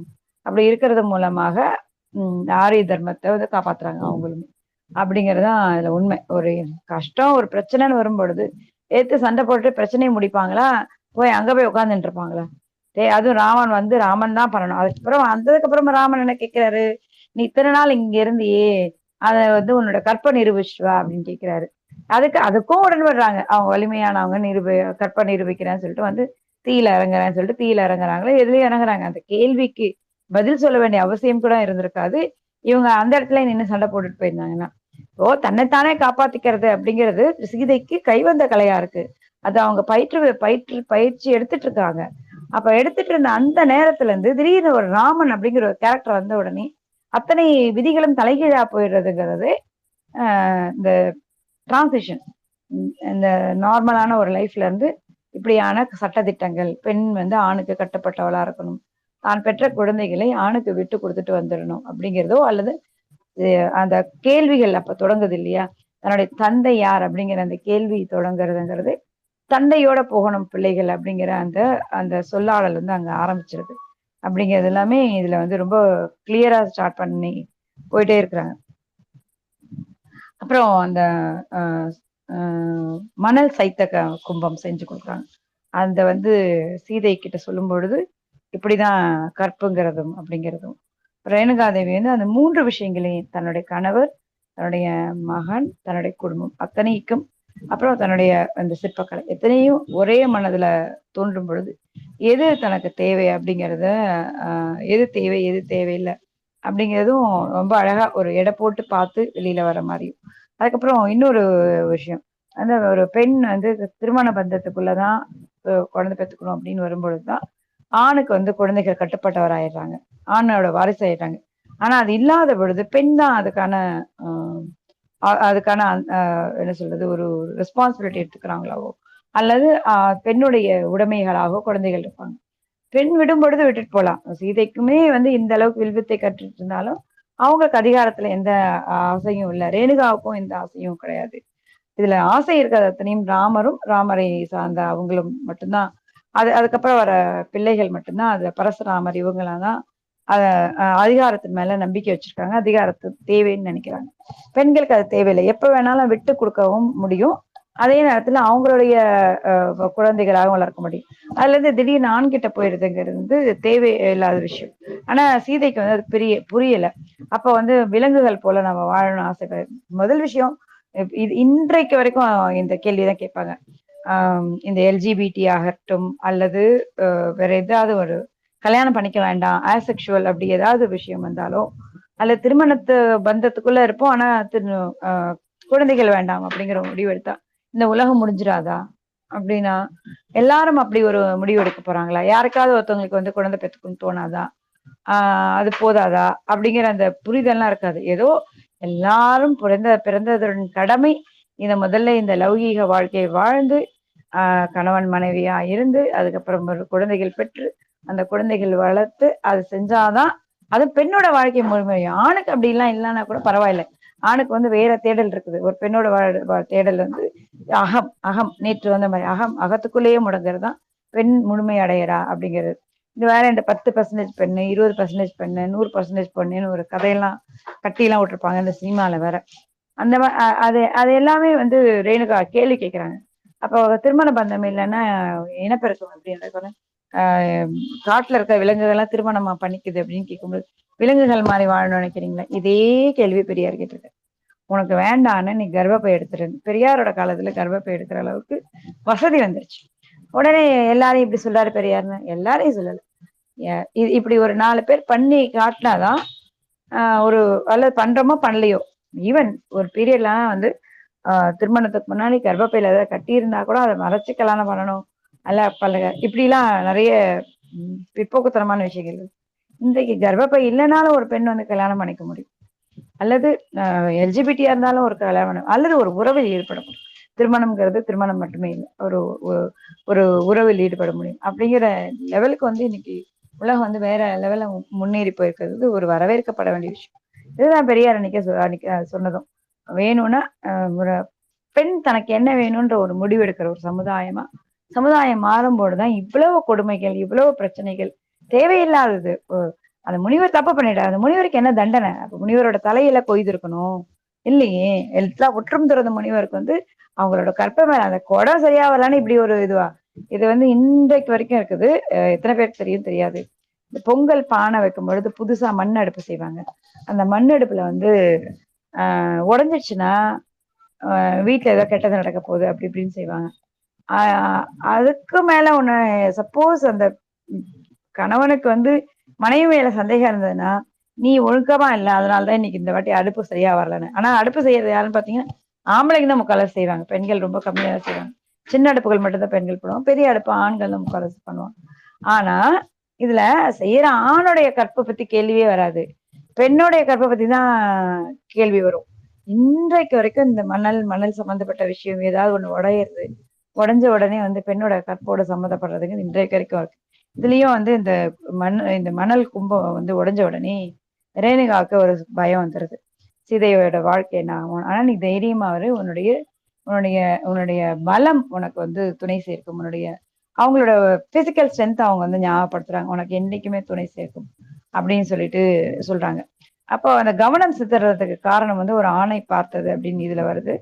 அல்லது நீங்க சொன்ன மாதிரி 2 பேர் விளையாடிட்டு இருக்கின்றது நீங்க சொன்னீங்க. அதுல வந்து 2 பேர் விளையாடினதா கூட இருக்கலாம். எதுக்காக கவனம் சிதறலாம். ஒரு நண்டு அந்த பக்கம் ஓடினா கூட கவனம் சிதறலாம். ஆனா அதை வந்து ஒரு கற்போட சம்பந்தப்படுத்தி ஏதோ கற்புன்னு சொல்லிட்டு இருந்தாங்க. வச்சுக்கீங்கடா நீங்களும். எனக்கு வந்து இது கற்புங்கிறது வந்து எனக்கு ஒரு என்ன சொல்றது ஒரு ஒரு ஓர்மை ரொம்ப முழுதாக அர்ப்பணிக்கப்பட்ட ஒரு ஒரு ஒரு கவனம் அப்படிங்கிறது தான் இது.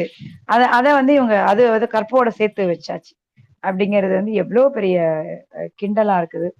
எல்லாமே இதுல வந்து ரேணுகாவோட கேள்விகள் எல்லாமே ஒன்னொன்னும் அப்படி இருக்கு.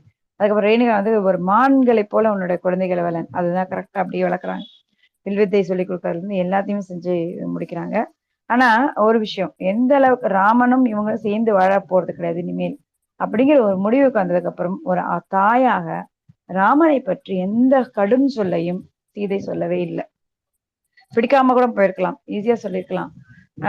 ஒரு கூறுகட்டவன் அவன், அவனாலதான் எவ்வளவு பிரச்சனைக்கு காரணம் அப்படின்னு ஈஸியா சொல்லிட்டு போயிருக்கலாம். ஆனா அதை எதுவுமே சொல்லாம ரொம்ப தந்தைக்கு வந்து எந்த எந்த இது வந்து நான் பெயர் சொல்ல விரும்பல, யாருக்கா தெரிஞ்சிருக்கலாம். ரொம்ப ஃபேமஸான பர்சனாலிட்டி தான். தன்னுடைய அவங்களும் வந்து மனமொத்து திருமணம் செய்த கொண்டவர்கள் தான். ஆனா வந்து டைவர்ஸ் ஆயிடுச்சு. தந்தைக்கும் மகளுக்கும் இடையே வந்து ஒரு சுடுசொல் கூட சொல்லாம மகள் என்றைக்கு வேணா தந்தையை போய் பார்க்கறதுக்கு அனுமதி கொடுத்ததோடு எங்களுக்கு இருவருக்குள்ள ஏதோ ஒரு பிரச்சனை, ஏதோ ஒரு கசப்பு. ஆனா வந்து இன்றைக்கும் உன்னோட தந்தையை வந்து நான் சுடுசொல் சொல்ல மாட்டேன். இது வந்து பெண்களுக்கே உரிய ஒரு குணமா கூட வச்சுக்கலாம்னு நினைக்கிறேன். ஆண்கள் வந்து இந்த அளவுக்கு பெருந்தன்மையா என்றைக்குமே இருந்தது கிடையாது. மோசமான எதுவுமே இல்லாத விஷயத்த சந்தேகப்பட்டு, எதுவுமே இல்லாத விஷயத்த பிரச்சனை பண்ணி புள்ளைய வெட்டுற அளவுக்கு பிரச்சனை போயிட்டு இருக்கு.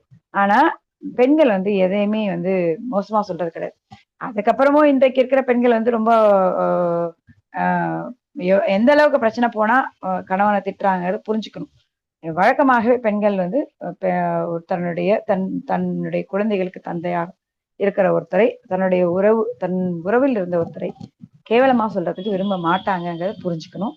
அது ஒரு முக்கியமான ஒரு பாயிண்டா பாக்குறேன். நன்றி காளி. நீங்க பேசுங்க, ஒரு கொஞ்ச நேரத்துல திரும்பி வந்துடுறேன். நன்றி கோமதி. நான் பேசுறது கேக்குதா? கேக்குதுப்பா. கேக்குது இல்லையா? கேக்குது. கொஞ்சம் நெட்வொர்க் இஷ்யூவா இருக்கு, அதனால ஒரு டவுட். கேக்குது. கேக்குதா கோமதி?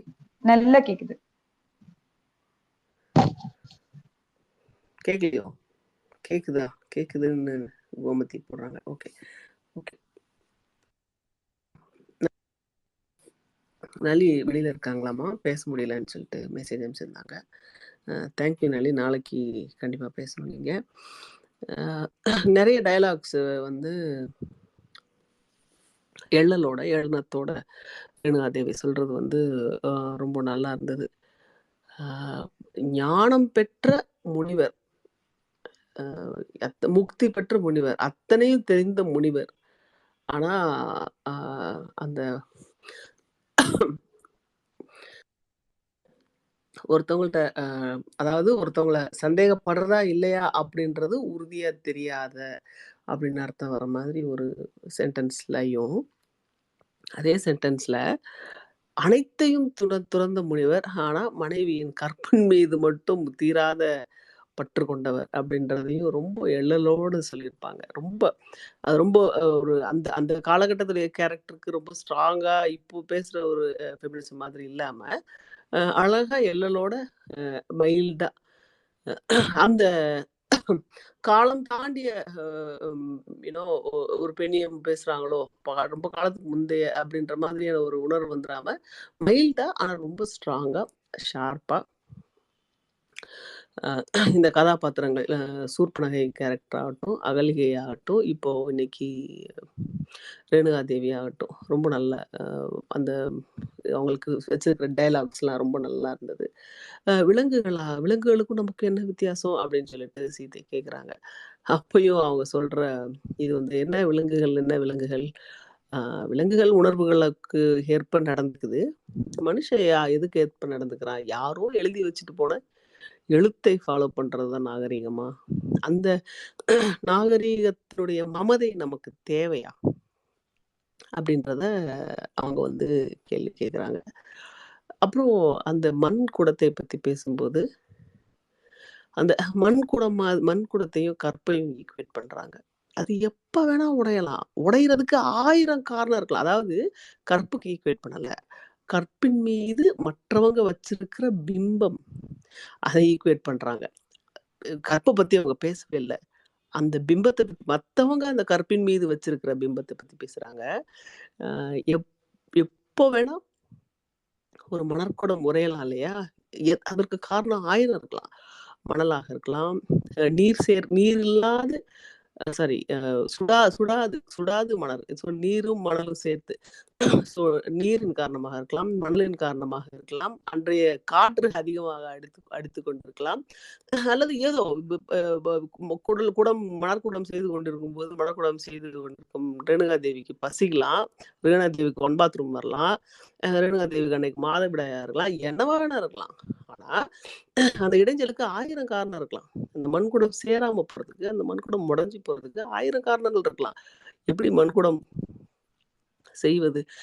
ரேணுகா தேவியின் கான்சென்ட்ரேஷன் அப்படின்ற ரேணுகா தேவியின் கட்டுப்பாட்டில் மட்டும் இல்லையோ, அது மாதிரி உன்னுடைய கற்பை பத்தின இப்போ இவங்க ரேணுகா தேவி கண்ட்ரோல்ல இருந்தது ஒன்னே ஒண்ணுதான். என்னது? கான்சென்ட்ரேஷன். அதே மாதிரி மண்குடத்தை பண்ணுவதில் அப்போ கற்பின் பால் ரேணுகா தேவிக்கு ஒரே ஒரு கண்ட்ரோல். கற்புன்ற மற்றவங்க சொல்ற அந்த கற்பிதத்தின் மீது ரேணுகா தேவிக்கு ஒரே ஒரு கண்ட்ரோல் தான் இருக்கு. என்ன கண்ட்ரோல்? ஒரு மாற்றானை நினைக்காம இருப்பதோ, அல்லது என்ன அதுக்கு அந்த டேர்ம்ஸ், கணவனுக்கு துரோகம் செய்யாமல் இருப்பதோ, என்ன டேர்ம்ஸ், அதுக்கும் பின்னாடி வரேன், இந்த மேட்டருக்கும் பின்னாடி வரேன். யாரெல்லாம் கற்பு கரசிகள் சொல்றாங்களோ அவங்கள இப்பெல்லாம் கொஞ்சம் அனலைஸ் பண்ணுவோம். அதாவது யாரு வைதீகம் ஒத்துக்கொள்ளும் கற்பு கரசிகளை பத்தி முதல்ல ரேணுகா தேவி மேட்டரை பார்ப்போம். இவங்க யாரெல்லாம் இவங்க கண்ட்ரோல்ல இருக்கிற விஷயம் ஒன்னே ஒண்ணுதான். என்னது? அதாவது நான் சொன்ன அந்த பிறன்மனை நோக்காமல் இருப்பது இல்லையா, அல்லது பிறல் மனை நோக்காம இருக்கதா, ஏதோ ஒண்ணு. அது ஒண்ணு மட்டும்தான் அந்த பெண்ணுடைய கண்ட்ரோல்ல இருக்கு. ஆனா மற்றவர்கள், அந்த பெண்ணை சுற்றி இருப்பவர்கள் அந்த பெண்ணின் கற்பின் மீது வைத்திருக்கிற அபிப்பிராயத்துக்கு எந்த கண்ட்ரோலுமே கிடையாது. அதுக்கும் இவங்க கண்ட்ரோல். அந்த அபிப்பிராயத்தை எப்படி குடத்தை இவங்களால மட்டுமே பாதுகாத்துற முடியாதோ, இவங்க கான்சென்ட்ரேஷன் பண்ணினா கூட இவங்களால மட்டுமே எப்படி பாதுகாத்துற முடியாதோ, அந்த மாதிரி இவங்களால மட்டுமே மற்றவர்கள் இவர்களுடைய கற்பின் மீது வைத்திருக்கும் அபிப்பிராயத்தையும் பாதுகாத்துற முடியாது. அப்படின்றதான் இந்த ரெண்டையும் ஈக்குவேட் பண்ணி ரேணுகா தேவி சொல்லியிருக்காங்க. ரொம்பவே அந்த இடம் எனக்கு ரொம்ப பிடிச்சிருந்தது. அடுத்து அப்பா யாருன்னு கேட்குற பிள்ளைங்க கேட்கலாம். இந்த குழந்தைங்களுக்கு அப்பா யாரு அப்படின்னு அவங்க கேட்கலாம். அந்த அந்த அந்த நிலை சில பெண்களுக்கு வந்துடலாம் அப்படின்னு சொல்லும்போது, அந்த நிலை வந்துடும் அப்படின்றதுக்காக இதெல்லாம் பண்ணாம இருக்க முடியுமா? திருமணம் செய்து கொள்ளாமையோ குழந்தை பெற்றுக்கொள்ளாமே இருந்துட முடியுமா அப்படின்ற மாதிரி சீதை கேட்குறாங்க. அவங்க ஆக்சுவலாக அவங்க சொன்னதனுடைய இதை அவங்க எப்போ புரிஞ்சுக்கிறாங்க? புரியவே இல்லை அப்போ அவங்களுக்கு அந்த பதில் கேள்வி கேட்கும்போது. எப்போ அதை அவங்க புரிஞ்சுக்கிறாங்க அப்படின்னா, அவங்க குழந்தைங்க அவங்களுடைய அப்பா யாரு அப்படின்னு கேட்கும்போது தான். அத நீ ரொம்ப வலிமையானவ, உன்னுடைய வலிமையை கொண்டு மட்டுமே அதை நீ வெளியில வர முடியும் அப்படின்றத ரேணுகா தேவி ஒரு இதை ரியலைஸ் பண்ணி சொல்றாங்க. அதே மாதிரி சீதா தேவியும் தன்னுடைய வலிமையின் கை கொண்டு அதை விட்டு மேலே வர மாதிரி அந்த ட்ரைனிங் கொடுக்கறது. ஆமா, சிவதனுசுவை சீத்தை எடுத்துருவாங்க, சீத்தை எடுத்து யூஸ் பண்ணிடுவாங்க. அதனால்தான் அவளுக்கு இணையாக சிவதனுசை பயன்படுத்த முடியக்கூடிய ஒருவன் தான் அவளுக்கு இணையாகவோ அவளுக்கு மிஞ்சியதாகவோ அவனுடைய வீரம் இருக்கணும் அப்படின்றதுனால தான் சிவதனுசையே அவர் அந்த போட்டியிலேயே வைப்பார். ஸோ சீதாவுக்கு இந்த வில் வித்தை நல்லாவே தெரியும். அவ இதுலயே ஜனகர் மாளிகையிலேயே அதெல்லாம் கத்துட்டு இருந்திருப்பான். அப்புறம் கடைசியில அவர் சொல்லும் போது பிள்ளைங்களை பத்தி அவர் மனசு திருந்திட்டாரு, எல்லாத்தையும் உணர்ந்துட்டாரு, மனசு மாறிட்டாரு, பிள்ளைங்களை ஏத்துக்குவாரு அப்படின்னு சொல்லும்போது வால்மீகிக்கு ரொம்ப சந்தோஷமா இருக்குன்றது. ஆமா, ஒரு ஹாப்பி கிளைமேக்ஸ் வருது இல்ல அவர் கதைக்கு அப்படின்ற மாதிரி சொல்றாங்க. அப்புறம் சீதா தேவியை பொறுத்து அவர் என்ன சொல்றாருன்னா, ஒன்றும் இல்லை, உனக்கும் ஒன்றும் இது இல்லை, சபையோர் முன்னாடி நடந்ததை சொல்லி சொன்னா உன்னையும் அவர் ஏத்துக்கிறான்னு சொல்லும்போது சீத்தைக்கு சிரிப்பு, சத்தமாக சிரிக்க வேணும் போல இருந்தது சீத்தைக்கு அப்படின்னு சொன்னாங்க இல்லையா, எனக்கும் சத்தமா சிரிக்க வேணும் போல இருந்தது. இன்னுமாடா நீ திருந்தல. அதுல ஒரு செமையான ஒரு டெக்னிக் பண்ணுவாங்க சீத்தை. ஆக்சுவலா இந்த பசங்களை ராமகாதையை பாடுகிறோம் அப்படின்னு சொல்லிட்டு அயோத்தியாவுக்கு அனுப்பிச்சுவாங்க. டெய்லி இவங்க காட்டுக்குள்ள இருந்து அயோத்தியாவுக்கு போய் ராமகாதையை பாடுவாங்க. 2 சிறுவர்கள் ராமகாதையை அவ்வளோ இதா பாடுறாங்க, ராமரை வந்து அப்படி பக்தியா நினைக்கிறாங்க அப்படின்னு சொல்லி முதலில் அந்த சிறுவர்களை ராமனின் மனதில் இடம்பெற செய்வது அயோத்தி மக்களின் மனதில் இடம். ஏன்னா அப்படியே விட்டா ராவணன் அப்படியே விட்டுருந்துருப்பாரு, லவகுசர்களை தேடியா வந்திருக்க போறாரு. இல்ல, இவங்க அது தூண்டுறாங்க, அதற்கான பிளாட்ஃபார்ம் அமைக்கிறாங்க. அன்கண்டிஷனலா இந்த பசங்களை அவர் திருப்பி விரும்பிதான் ஆகணும் அப்படின்ற ஒரு இடத்துக்கு கொண்டு வந்து நிப்பாட்டுறாங்க ராமனை. ராமனின் பிள்ளைகள் அப்படின்னு தெரிஞ்சதுக்கு அப்புறம் ஏற்கனவே அயோத்தி மக்கள் ராமகாதையை பாடுகிற ஒரே காரணத்துக்காக அவங்க அரசர்கள் புகழை பாடுகிற ஒரு நல்ல ஒரு பாட்டு, சாதாரண ஒரு இந்த பிரம்மமொக்கட்டே அப்படின்னு சொல்லிட்டு ஒரு பாட்டு இருக்கும். அந்த பாட்டு ஒரு பெரியவங்க பாடுறத கேட்கறதுக்கும், சூர்யா காயத்ரி ஒரு குட்டி பையனும் பாடுவாங்க, அவங்க பாடுறதுக்கும் பாருங்களேன், அவ்வளோ நல்லா இருக்கும் கேட்கறதுக்கே. அது ஆன்மீக பாடல் அப்படின்னாலும் எனக்கு கேட்கறதுக்கு அவ்வளோ பிடிக்கும். அந்த குழந்தைகள் பாடுற அந்த ஒரு நேர்த்திக்காக மட்டும். அது மாதிரி குழந்தைகள் வந்து பாடுற இதோ பொழுதுபோக்குகள் நமக்கு நினைச்சா யூடியூப் சேனல்ஸ் மாத்திக்கிற ஆப்ஷன்ஸ் இருக்கிற இந்த காலத்துலயும் நம்மள அதெல்லாம் குழந்தைகள் பாடுற சூப்பர் சிங்கர்லாம் ஜூனியர் தான் வந்து கேப்சரிங்கா இருக்கும். ஆக்சுவலா சீனியர்ஸை விட அதுக்கு தான் நிறைய வியூவர்ஷிப் இருக்கும். இந்த காலத்திலையும் பொழுதுபோக்குகள் நிறைந்திருக்கும். இந்த காலத்திலயுமே குழந்தைகளினுடைய இசையும் பாடலும் கதைகளும் நம்மளை கட்டி போடுது அப்படின்னு சொன்னா, அந்த காலத்துல யார் வேணா இந்த கதா கலாட்சேபம் பண்றதோ, தெருவுல பாடிக்கொண்டு போறதோ, இதற்கு சும்மாவே சாதாரணமாவே வியூவர்ஷிப் இருக்கும்போது, இரட்டை குழந்தைகள் 2 பேர் நல்லா திருத்தமா அழகா, அதுவும் அவங்களுடைய பிடிச்ச ஒரு ராஜா, நல்லா பிஆர் பண்ணி வச்சிருக்கிற ஒரு ராஜாவை பத்தி பாடும்போது அவங்களுக்கு எவ்வளவு சந்தோஷமான ஒரு விஷயமா இருக்கும். ராமரைக்கு எப்போ அவர் ரீச் ஆகுறாங்க அப்படின்னா, அயோத்தியா மக்களின் மனதில் அவங்க இடம் பிடிச்சதுக்கு அப்புறம் ராம கதையை இந்த மாதிரி 2 பசங்க பாடுறாங்களாமா, மக்கள் கொண்டாடுறாங்க அப்படிங்கிறதுக்கு அப்புறம் தான் ராமர் வந்து, அதுக்கப்புறம் அது யாரு அப்படின்னு சொல்லும்போது தன்னுடைய பிள்ளைகள் அப்படின்றது அவருக்கு தெரிய வருது. இது அழகா ஃப்ரேம் பண்ணி நகட்டின மாதிரியே இருக்கும் எனக்கு. இந்த கிராம காதையை இந்த லவகுசர்கள் பாடியிருக்காட்டி மேபி ராமன் வந்து தன்னுடைய வேறு ராணிகளின் குழந்தைகள் யாருக்காவது இளவரசு பட்டம் கட்டியிருந்திருக்கலாம். ஒருவேளை அந்த மாதிரியான இளவரசர்கள் இல்லாத பட்சத்துல பரத லக்ஷ்மண மகன்கள் யாருக்காவது பட்டிருந்திருக்கலாம். பட் அதையே ஒரு ஃப்ரேம் பண்ணி அந்த இடத்த, தான் இழந்த இடத்த பசங்களை வச்சு பிடிக்கிறதா. ஆனா தான் இழந்த இடத்த திரும்ப தான் பிடிக்கலன்னாலும் தன் பசங்களை ஒரு காய்களாக நகர்த்தி அப்படியே கொண்டு போய் அங்க ரீச் பண்ணி, அங்க போய் ராஜா ராணி அந்த செஸ்ல அந்த போய் ரீச் ஆனோன்னா அவங்க ராணியா கன்வெர்ட் ஆவாங்க தெரியுமா, அந்த மாதிரி ரீச் பண்ற மதர்ஸ் நிறைய பேர் எனக்கு தெரியும். ஆக்சுவலா அவங்க தோத்து இருந்திருப்பாங்க, இவங்க போய் ரீச் ஆகிறதுனால கூட இவங்களுடைய வெற்றியை இவங்க கிளைமே பண்ண மாட்டாங்க. நான் தோத்ததாவே இருந்துட்டு போட்டோம், நான் தோத்ததாவே இப்படியே இருந்துட்டு போட்டோம், என் குழந்தைகளுடைய வெற்றி கிளைம் பண்றதுக்காக நான் போனா கூட என் குழந்தைகளின் வெற்றியை பாதிக்கப்பட வாய்ப்பு இருக்கு. ஏற்கனவே நான் தோத்துட்டேன், நான் தோத்ததாவே இருக்கட்டும், அவங்க போகட்டும் ஜாலியா, வெற்றி இடத்தை அடைஞ்சிட்டாங்களா, அந்த இடத்தை அப்படியே கண்டினியூ பண்ணட்டும். ஏன்னா திருப்பி சீதா அந்த இடத்துக்கு போயிருந்தா அப்படின்னு சொன்னா, திருப்பி ஒரு ஹியூமிலியேஷன் நடந்திருந்தது அப்படின்னு சொன்னா, சீதா மட்டும் வெளியேற வேண்டியிருந்திருக்குமா அல்லது லவகுசர்களும் சேர்ந்து வெளியேற வேண்டியிருக்குமா?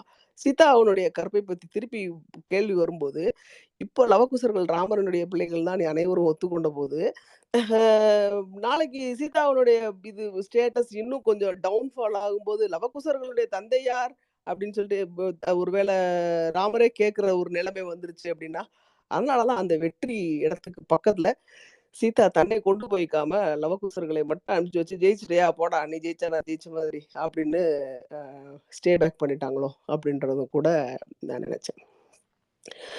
இதுதான் இன்றைய பேசின கதை சாரத்தை பற்றிய என்னுடைய கருத்து. அப்புறம் இந்த கற்புக்கரசிகள்லாம் யாரு அப்படின்னு சொல்லி பார்த்தீங்க அப்படின்னு சொன்னா, கண்ணகி, எனக்கு தெரிஞ்சவங்க சொல்றேன், வேற யாராவது இருந்தா கூட சொல்லுங்க.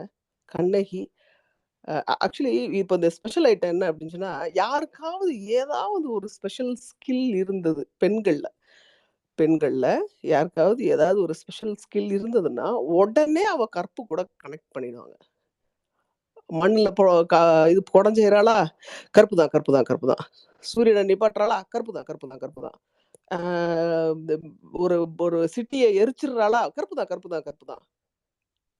கூடையில சுமந்துட்டு ஒரு ஆம்பளை தூக்கிட்டு சுமந்துட்டு போறாளா, கருப்பு தான். அப்படின்னு ஒரு பெண்ணோட எந்த ஸ்பெஷல் ஸ்கில்லையும் கற்போட கனெக்ட் பண்ற ஒரு வினோதமான பைத்தியகாரத்தனத்தை நம்ம இங்க பார்க்கலாம். இவங்கெல்லாம் எந்த சந்தர்ப்பத்துல அந்த கருப்பு தான் வருது அப்படின்னா, அந்த பெண்கள் எதை செய்தார்களோ அத தன்னுடைய கணவர்களுக்காக செய்தார்கள் அப்படின்னு சொல்லும்போது கருப்பு தான். பாஞ்சாலியும் ஒரு வைதிகர்கள் போற்றும் கற்புக்கரசிகள்ல கண்ணகி, பாஞ்சாலி, சாரி கண்ணகி கிடையாது, இது வைதிகர்கள் போற்றும் இதுல வந்து இந்த அம்மா யாரு, சீதை, பாஞ்சாலி, தாரை, அப்புறம்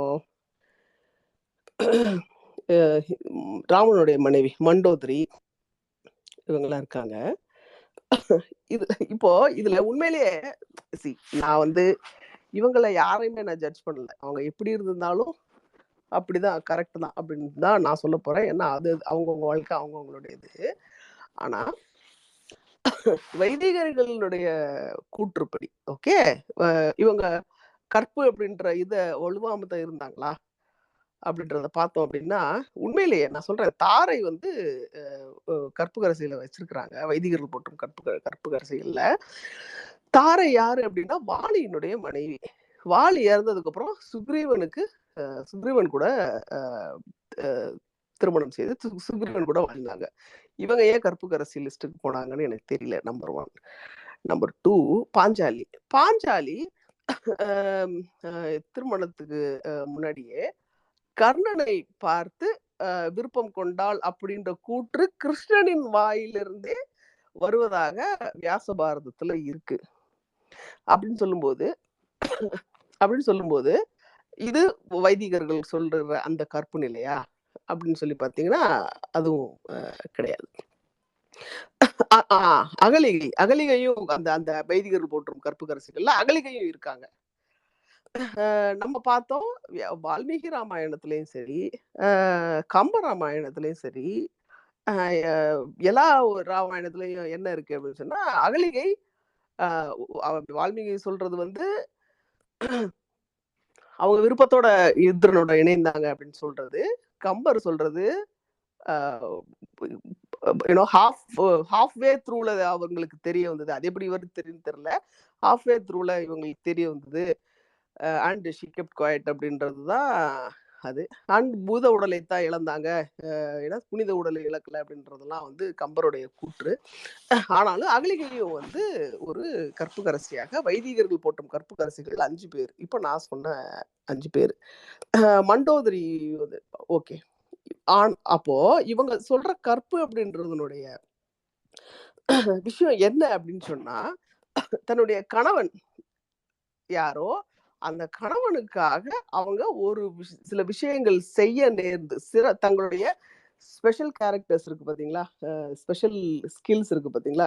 தாரைக்கு என்ன ஸ்பெஷல் ஸ்கில் அப்படின்னா, அவங்க நல்லா வந்து இந்த ஃபாரின் அஃபேர்ஸ் மாதிரி அல்லது இந்த ஸ்ட்ராட்டஜி பிளான் மாதிரி சுக்ரீவன் இருந்த போதும் சரி, சுக்ரீவன் இருந்த போதும் சரி, முக்கியமான தூதுவர்களோட நடத்த வேண்டிய பேச்சுவார்த்தை. இன்ஃபேக்ட் லக்ஷ்மணன் வந்து கோச்சிப்பாரு, இத்தனை நாள் ஆச்சு நாங்க வந்து சுக்ரீவனுக்கு கிரீடம் கொடுத்து, ஆனா இன்னும் அவன் வந்து ராமனுக்காக படை திரட்டுதெல்லாம் செய்யலை அப்படின்னு கோச்சிக்கும் போது லக்ஷ்மணன் கூட பேச்சுவார்த்தை நடத்தி அவரை ஸ்பெசிஃபை பண்றது தாரை தான். ஆக்சுவலா தாரையோட ஸ்பெஷல் ஸ்கில் அதுதான். தூதுவர்களுடைய அந்த ஸ்ட்ராட்டஜி பிளானிங், யாரா இருந்தாலும் பேச்சுவார்த்தையில அவங்கள கன்வின்ஸ் பண்ணி அந்த ராஜாங்க இதுல வந்து அவங்க பங்கு பெற்றாங்க அப்படின்றதுதான். ஸோ இந்த ஸ்பெஷல் ஸ்கில் எப்போ ஒரு தன்னுடைய அவங்களுடைய கணவனுக்காக பயன்படுதோ உடனே ஸ்பெஷல் ஸ்கில்ல கணவனுக்காக பயன்படுத்தியவங்க எல்லாம் கற்புக்கரசிகள் அப்படின்ற மாதிரி இவங்க சொல்றாங்க. இன்ஃபேக்ட் இவங்க ஒரு மணல் குடம் பண்ணுறது வந்து அவங்க சின்னதுல இருந்தே வளர்த்துக்கிட்ட ஒரு ஸ்கில்லு.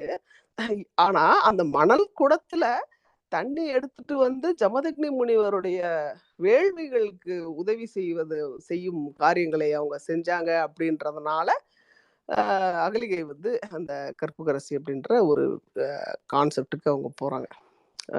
ஸோ அப்போ இந்த ஸ்பெஷல் இந்த பெண்கள் ஏன்னா மற்ற நிறைய விஷயங்கள் இன்னும் நலாயினி, அப்புறம் சாவித்ரி, சூரியனை நிப்பாட்டுறது எழுந்திரிக்காம, ஸோ இந்த மாதிரி நிறைய விஷயங்கள் இருக்கு இல்லையா. ஸோ அவங்களுடைய ஏதோ ஒரு விஷயங்கள் கணவனுக்காக ஒரு மாபெரும் ஒரு விஷயம் பண்ண முடியாத ஒரு விஷயம் பண்ணாங்க அப்படின்னா அவங்கள வந்து உடனே கற்பு அப்படின்னு சொல்லிட்டு அவங்கள அமர்த்தி விட்டுறதே வந்து இவங்களுக்கு அதை காட்டி நிறைய பேருக்கு அந்த இன்ஸ்பிரேஷனை ஊட்டி வளர்க்கணும் அப்படின்றது அவங்க ஒரு ரோல் மாடல். அது வந்து அவங்களுடைய லாங் டேர்ம் பிளானு.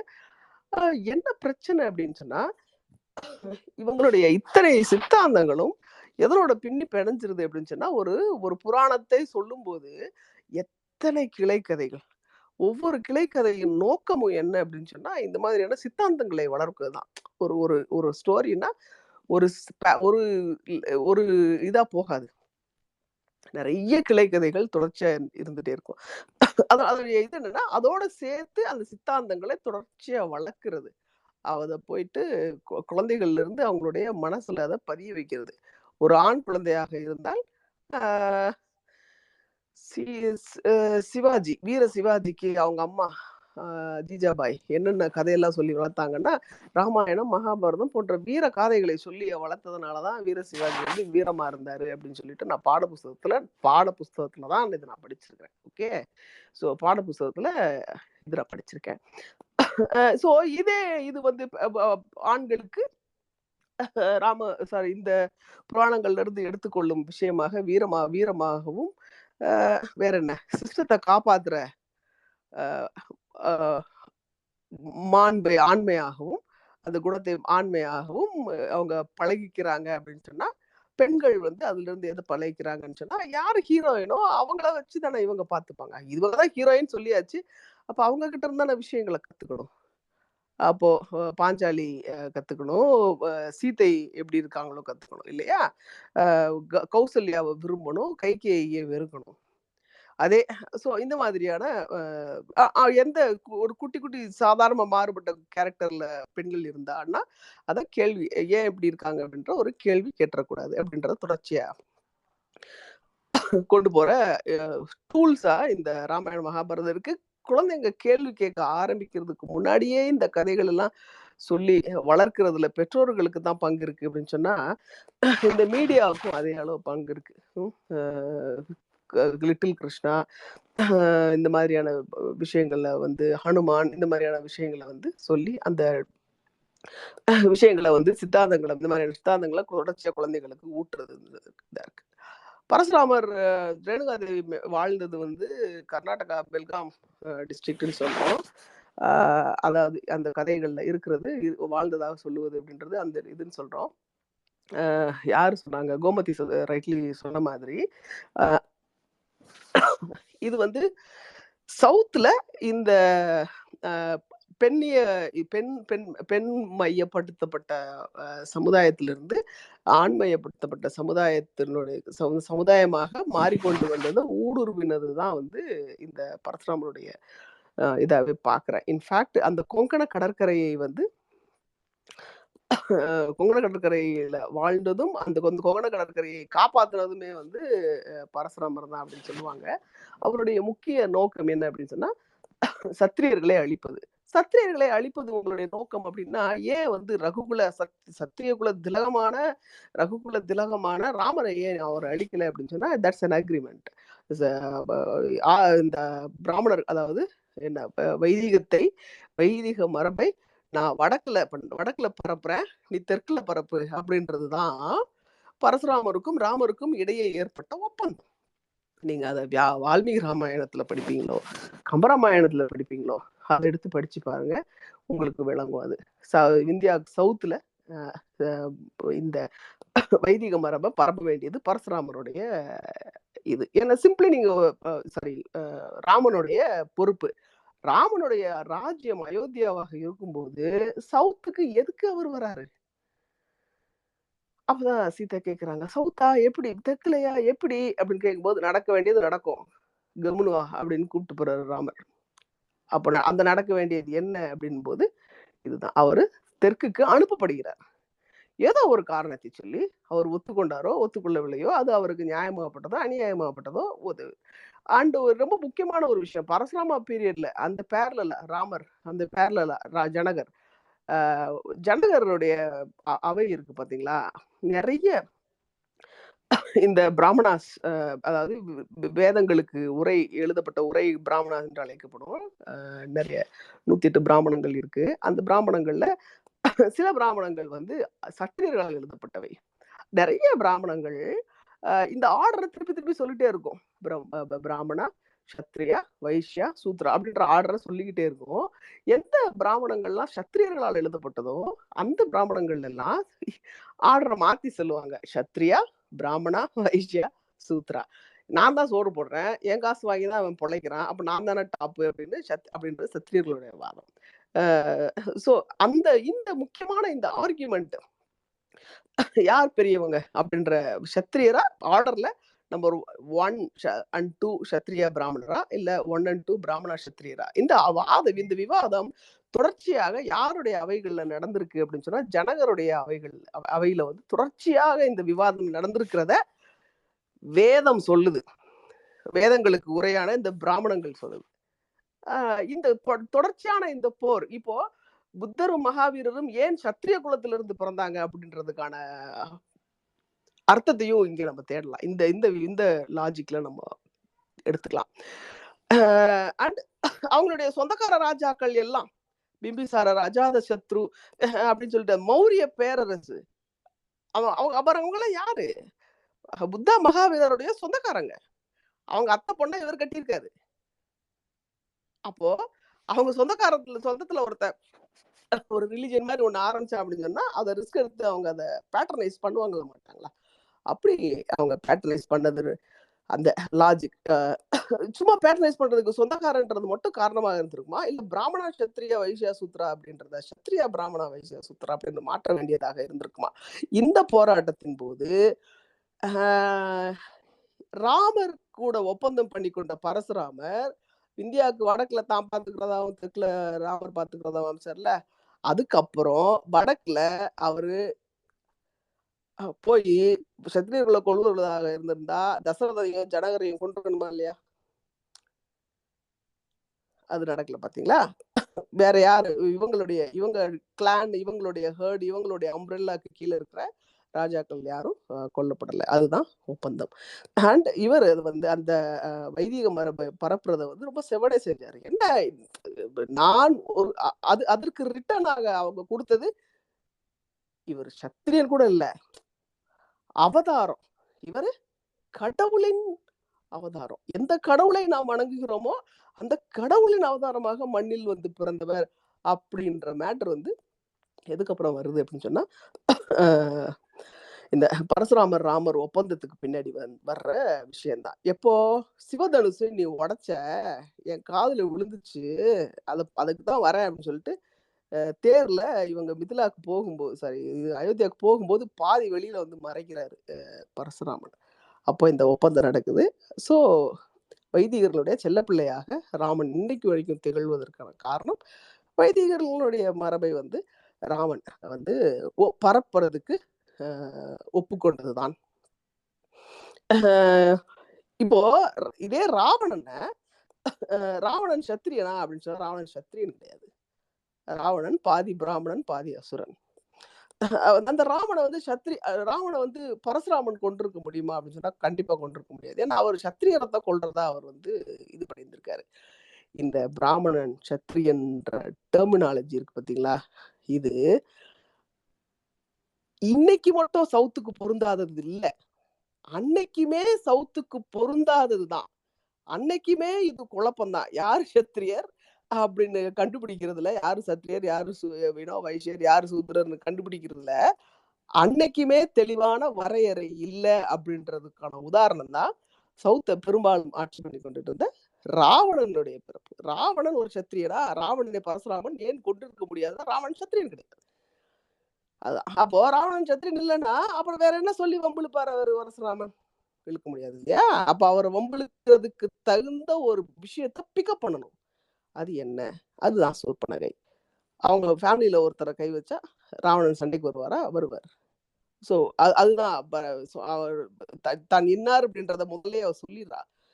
சொன்னதுக்கு அப்புறம் தான் 64,000 மனைவியரை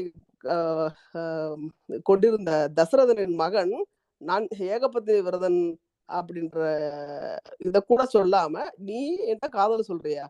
சிச்சி உனக்கு அசிங்கமா இல்ல? நம்ம பிராக்டிக்கலி இன்னைக்கு தேதிக்கு இன்னொருத்தருக்கு எழுதின காதல் கடிதத்தை இந்த மாதிரி இவங்க எனக்கு காதல் கடிதம் எழுதியிருக்காங்கன்னு வெளியிட்டால் கூட கேவலமா நினைக்கிற ஒரு காலத்துல நம்ம வாழ்ந்துகிட்டு இருக்கிறோம்.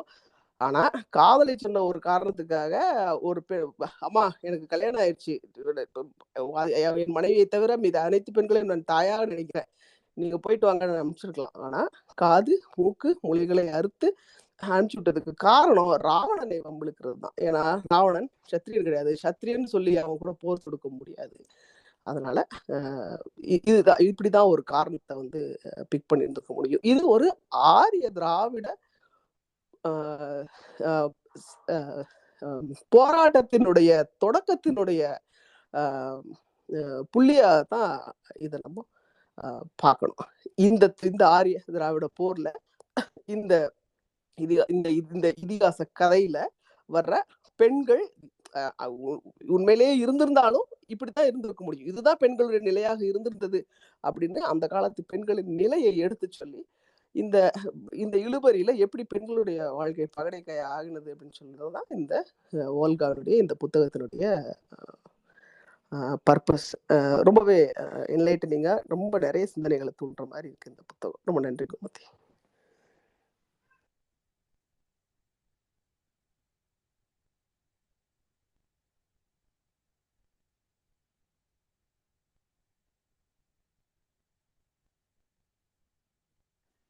இருக்கீங்களா கோமதி? வந்துட்டீங்களா? நன்றி மக்களே. நளி, உங்களுக்கு பேசுறதுக்கான சூழல் எதுவும் இருக்கா? முடானா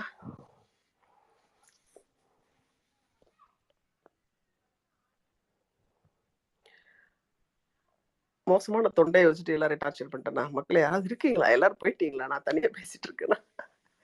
நளி கிளாப் பண்ணாங்க, அதனால தனியா இல்லைன்னு மட்டும் தெரியுது.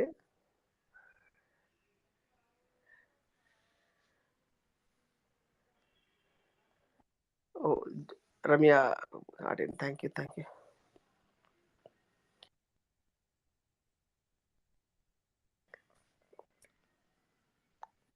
முடனாவுக்கு ஸ்பீக்கர் கொடுக்குறேன்.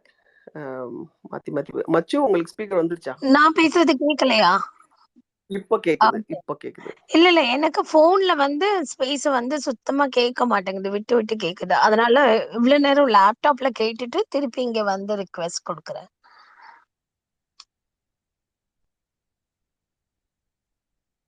நான் இடையிலே வெளில போயிட்டேன். கதறுன்னு கதறிட்டு இருந்தேன். கீழே ஸ்பீக்கர் ரிக்வெஸ்ட் கொடுத்து ஒண்ணுமே கேட்கலையே. ஆமா, இடையில. ஆனா நான் எல்லாம் கேட்டேன் நானு, பட் பிசில இருந்து கேட்டேன். என்ன ஆகுது நமக்கு? நம்ம ஸ்பேஸ்க்கு மட்டும் ஏன் இந்த பிரச்சனை வருது? என்ன காலி, நிஜமாவே எல்லா ஸ்பேஸும் நல்லா நடக்குது, நமக்கு என்னதான் பிரச்சனை? சரி, இதுக்கு ஏதாவது கம்ப்ளைண்ட் ரைஸ் பண்றதுக்கு ஏதாவது இருக்கா? இல்ல, இந்த ஸ்பேஸ் தவிர வேற ஸ்பேஸ் நான் போறதும் இல்ல, அதனால எனக்கு தெரியல மிச்ச ஸ்பேஸ் எல்லாம் ஓகேவா இருக்கான்னு. அப்பப்போ தம்பிங்க ஸ்பேஸ் எட்டி பாக்குறேன், நாகு பண்ண வேலைக்கு அப்பப்போ ஏதாவது. அதெல்லாம் நான் தினமும் நிறைய ஸ்பேசஸ் ஆக்டிவா அட்டன் பண்றேன் தானே. கோமதி மேம் சொன்ன மாதிரி 95% இந்த ஸ்பேஸ் மட்டும்தான் எனக்கு மார்னிங் கொஞ்சம் தொந்தரவா இருக்கு. மற்றது எல்லாமே ஓகே தான். இல்ல ஒண்ணு பண்றீங்களா, லைக் ஒரு do a separate Twitter handle just for the space, அதுல இருந்து ஆரம்பிக்க முடியுமான்னு பாக்குறீங்களா? ஜஸ்ட் ட்ரை அன் பண்ணி ஐடியா. பார்க்கலாம் மச்சு. ட்ரை ஆமா. பண்ணி பார்க்கலாம் மச்சு. That is a good idea. நாங்களே நினைச்சிட்டு இருந்தோம், பண்றதே இல்ல. பண்ணிடலாம், ஒரு ஹேண்டில் ஆரம்பிக்கலாம். ஐடியா எல்லாம் கோடவுன் கணக்குல இருக்கு, கொடுப்பேன் அப்பப்போ. இல்ல, எங்களுக்குமே அந்த ஐடியா இருந்தது. தேங்க்யூ. ஹாய் ஹாய் ரம்யா ஏய், வாங்க ஹாய் வாங்க. Ramya, long time Hi. No see. Yeah மச்சு, லாங் டைம். நானும் ரொம்ப நாள் ஆச்சு ஸ்பேசஸ் வந்து இப்போ திருப்பி 1-2 வீக்ஸாக வந்துட்டு இருக்கேன். பட் ரொம்ப ஸ்பீக்கரில் வர முடியல. But very very interesting series. இந்த ஆத்தர் செலக்ட் பண்ணது அண்ட் அந்த ஃபர்ஸ்ட் டே ஆஃப் இது வந்து ஃபுல்லாக கேட்டேன். ரொம்ப நல்லா இருந்தது கோமதி, உங்களோட இன்ட்ரொடக்ஷன், அதுக்கப்புறம் மச்சுவோட ரீடிங். அப்புறம் நேத்தும் கொஞ்சம் தான் கேட்டேன், பட் இன்னைக்கு ஃபுல்லாக இல்லை, பட் அந்த இது ஃபுல்லாக வாசிச்சிட்டேன். So it was really a very different perspective and nice. காலி நீங்கள் பேசினது கேட்டு தான் இருந்தேன், ஆனால் மேலே வர முடியல. இன்னொன்று வந்து ஒரு ஹோஸ்ட் மட்டும் இருக்க முடியுமான்னு பாருங்கள். கோ ஹோஸ்ட் வந்தால் நிறைய ப்ராப்ளம்ஸ் வருது. ஸோ அதனால கூட இஷ்யூஸ் இருக்கலாம். ஸோ ஒரே ஒரு ஹோஸ்ட் மட்டும் இருக்க முடியுமான்னு பாருங்கள். Thank you Ramya. Will try that. அதுவும் பண்ணி பார்க்கலாம். நாங்களும் அந்த ஹேஷ்டேக் எடுத்து பார்த்தோம், என்னென்னமோ மாற்றி மாற்றி பண்ணி பார்க்குறோம். ரொம்ப சிரமமாக இருக்குது. நிறைய லிஸ்னர்ஸு வருத்தப்படுறாங்க. டிஎம்ல வந்து ரெகுலர் லிஸ்னர்ஸு ஒன்றுமே கேட்கல அப்படின்னு ரொம்ப வருத்தப்படுறாங்க. ஆக்சுவலா நிறைய பேர் வந்து ரெக்கார்டர் ஸ்பேஸ் தான் கேட்டுட்டு வராங்க. ஏதாவது மாற்றி பார்ப்போம், ஒரு ஐடி கிரியேட் பண்ணி பார்ப்போம். ஏதாவது இல்ல, அது மெயினா என்ன ப்ராப்ளம்னா, புக்ஸ் கிடையாது இல்லையா? நீங்க உங்களோட வாசிப்பை வச்சுதான் வந்து அதை படிக்கவே செய்யறோம். அண்ட் தென் அதுக்கப்புறம் உள்ள டிஸ்கஷன்ஸ்க்கு வந்து அந்த வாசிப்பு ரொம்ப முக்கியமா இருக்குது. அப்ப முதல்ல வாசிக்கும்போவே சரியா கேட்கல அப்படிங்கும்போ ரொம்ப, இன்னைக்கு நளி வாசிச்சது எனக்கு பாதிக்கு மேல சுத்தமா கேட்கவே இல்லை. ஒரு 2 சென்டென்ஸ் கேட்கும், அதுக்கப்புறம் பாஸ் ஆகும், 2 செகண்ட் அப்படி வருது ஆக்சுவலி. ஆமா, நளி செம்ம பாத்தோட வாசிச்சீங்க. அப்படியே அந்த சின்ன பசங்க பேசுறதெல்லாம் அப்படியே சின்ன பசங்க பேசுற மாதிரியே பேசுனாங்க. பாத்தீங்களா மச்சு? ஆமா ஆமா ஆமா, 2 பேருமே வண்டர்ஃபுல் ரீடிங். இன்னைக்கு சூப்பரா இருந்ததுப்பா, சூப்பரா இருந்தது. பூவோட சேர்ந்த நாரும் மணக்குங்கிறது மாதிரி நளியோட சேர்ந்து ரொம்ப தன்னடக்க வேண்டாம். அந்த டோன் செட்டிங், மூட் செட்டிங் வந்து ரொம்ப ரொம்ப இம்பார்ட்டன்ட். நேத்திக்கும் சரி இன்னைக்கும் சரி. யூ won't believe, நான் உங்க வாய்ஸ் கேட்டு அதுக்கப்புறம், ஆனா ஃபுல் ஸ்டோரி கேட்டேன், நீங்க நம்பணும், அதுக்கப்புறம் தான் தூங்கினேன். But that was the last voice I heard. நீங்க ஆனா அதுக்கப்புறம் நீங்க அட்ஜஸ்ட் பண்றீங்க. Actually you are going to into the thing. அதுக்கப்புறம் திருப்பி வந்து ஓகே, நமக்காக வாசிக்கல, லிசனர்ஸ்க்காக வாசிக்கிறோம் அப்படின்னு சொல்லிட்டு you go into that story. அப்புறம் திருப்பி you come back and read. கொஞ்சம் அது வந்து இல்ல. தேங்க்யூ ரம்யா. இந்த பர்டிகுலர் செட் ஆஃப் ஸ்டோரிஸ் இருக்குல்ல, இந்த தடவை இவங்க செலக்ட் பண்ணது, அதுக்கு யார் செலக்ட் பண்ணாங்கன்னு தெரியல. If it is Gomathi, thank you for that. பயங்கர ட்ரிகரிங் வேற. அது வாசிக்கும் போவே இந்த ஒவ்வொரு டயலாக்ஸும், இப்ப அகல்யாவாகட்டும், இல்ல இங்க இப்ப ரேணுகா தேவியோ, அந்த இன்னசென்டா சீதா கேக்குற கேள்வியோ ஆகட்டும், பயங்கர ட்ரிகரிங்கா இருக்கு. வாசிக்கும்போ அப்படியே சில இடத்துல கோவம் வருது. இல்ல நம்ம அதை வாசிச்சு முடிச்சுட்டு தான் ரியாக்ட் பண்ணணும் அப்படிங்கிற ஒரு டோன்ல போயிட்டு வர்றேன். அப்போ ரைட் ட்ரூ தட். அதே மாதிரி இது நீங்க சொன்ன மாதிரி ரொம்ப ட்ரிகரிங்கா இருக்கு. அண்ட் ஜென்ரலி உங்களோட ஸ்பேசஸே வந்து எமோஷ்னலி ரொம்ப ஸ்ட்ராங்கா இருக்கும் நீங்க எடுக்கிற இது. இந்த இதை வந்து நான் கொஞ்சம் தள்ளி வச்சே தான் பார்க்குறேன். ரொம்ப கேரக்டர்ஸ்குள்ள போயோ இல்லைன்னா ரொம்ப இதுவாகவோ பார்க்கல. நான் எப்படி பார்க்குறேன் அப்படின்னா, நாங்கள் இந்த டான்ஸ்க்காக சில கான்செப்ட்ஸ் எடுப்போம். அப்போ எப்பவுமே வந்து சீதா இல்லை இந்த மாதிரி ட்ராமாஸ் பண்ணும்போது லைக் ஒரு சைட் ஆஃப் த ஸ்டோரிஸ் மட்டுமே தான் சொல்லுவோம். இப்போ ரீசெண்டாக லாஸ்ட் இயர் ஒரு திங்க் டேங்க்னு ஒரு 1 வீக் ஒர்க் ஷாப் இருந்தது. அந்த டைமில் யாரோ சொன்னாங்க, இந்த மாதிரி லவகுசர்கள் வந்து போய் நேராக கேட்குறாங்க, கொஸ்டின்ஸ் கேட்குறாங்க, அதில் ஒரு சாங் மாதிரி இருக்குது, ராம் கிட்ட வந்து கேட்குறாங்க அப்படின்னு சொல்லி ஒரு ஒரு ஒரு சின்ன ஒரு ஐடியா கொடுத்தாங்க. அப்போ அதை வச்சு நாங்கள் வந்து அப்போது சீதா வந்து இந்த மாதிரி கொஸ்டின்ஸ்லாம் கேட்டால் எப்படி இருக்கும் அப்படின்னு நாங்கள் பிளான் பண்ணோம். ஆனால் எனக்கு இப்போ இந்த ஓல்காவோட இந்த கதைகள் இது இந்த புக்கு பற்றி தெரிஞ்ச பிறகு அதுக்கப்புறம் எனக்கு யோசிக்கிறேன், ஆஹா இப்படி ஒரு set of series of stories already இருக்குது. ரம்யா, ஆ சொல்லுங்க ஆக்சுவலா இவங்க வந்து ஃபர்ஸ்ட் ஒரு நாட்டிய நாடகம் தான் எழுதியிருக்காங்க ரம்யா. ஓகே அதுல அந்த ஃபர்ஸ்ட் டே ட்வீட் போட்டிருந்தேன் பாருங்க. அந்த இவங்களே இந்த ஆரிய இந்த சாம்ராஜ்ய நாட்டிய விஸ்தரிப்பில் நாடகமாவே தான் முதல்ல எழுதியிருக்காங்க. காளி, நான் பேசுறது கேட்கலையா? அதுக்கப்புறம் தான் பாடல்களாவே தான் காளி முதல்ல எழுதியிருக்காங்க. காளி கோமதி கேட்கலன்னு நினைக்கிறேன். கோமதி பேசுறது எனக்கு கேட்கலையா? எனக்கு கேட்கலையே, அவங்க பேசுறாங்களா? நீங்க ஆமா. சொன்ன அச்சோ, சரி சரி இல்ல, சரி. நீங்க சொல்ற அதே விஷயம் தான் கோமதி சொல்லிட்டு இருந்தாங்க, நாட்டிய நாடகம் எழுதியிருந்தாங்க அப்படின்னு. Okay okay okay. இல்ல இல்ல, அது வந்து அதுலயும் வந்து ஏதோ சேஞ்சஸ் எல்லாம் பண்ணாங்க தானே கோமதி? லைக் ஆக்சுவலா வந்து இது வந்து இந்த நாட்டிய நாடகத்துல வந்து இந்த வரிகள் வருது. அந்த மாதிரி ஆரிய சாம்ராஜ்ய விஸ்தரிப்பில் பெண்கள் பகடைக்காய்களாக ஆக்கப்பட்டோம் சொல்லிட்டு அந்த நாடகம் பண்ணும் பொழுது அதுல வந்து சூர்பனகையின் சோகம் சீதையின் சூர்பனகையின் கஷ்டம் சீதையின் கஷ்டத்தில் எந்த விதத்திலும் குறைந்ததில்லை அப்படிங்கிறது வரும் போல் இருக்கு. அந்த போர்ஷன்ஸ் எல்லாத்தையும் வந்து தூர்தர்ஷன்ல எடிட் பண்ண சொல்லியிருக்காங்க. அப்போ போடும்பொழுது உங்களுக்கு அந்த அவங்களோட நாட்டிய நாடகம் அப்கோர்ஸ் அது தெலுங்குல இருக்கும். மேபி தமிழ் டிரான்ஸ்லேஷன் பண்ண ஏதாவது இருந்ததுன்னா அவைலபிளா இருந்தா அதை கூட நீங்க எடுத்துக்கலாம். இவங்க வந்து ஆல்ரெடி இவங்க வந்து ஒரு பொயட் ஃபர்ஸ்ட். இந்த ரைட்டர் வந்து ஓல்கா வந்து ஃபர்ஸ்ட் ஒரு பொயட். அதுக்கப்புறம் தான் அவங்க வந்து இதுக்கு வராங்களே, நாவலுக்கும் சிறுகதைகளுக்கும் வராங்க. அப்புறம் அவங்களுக்கு வந்து best lyricist award government of Andhra அதுவும் கொடுத்துருக்காங்க. சினிமாவுக்கும் அவங்க பாட்டுலாம் எழுதுறாங்க.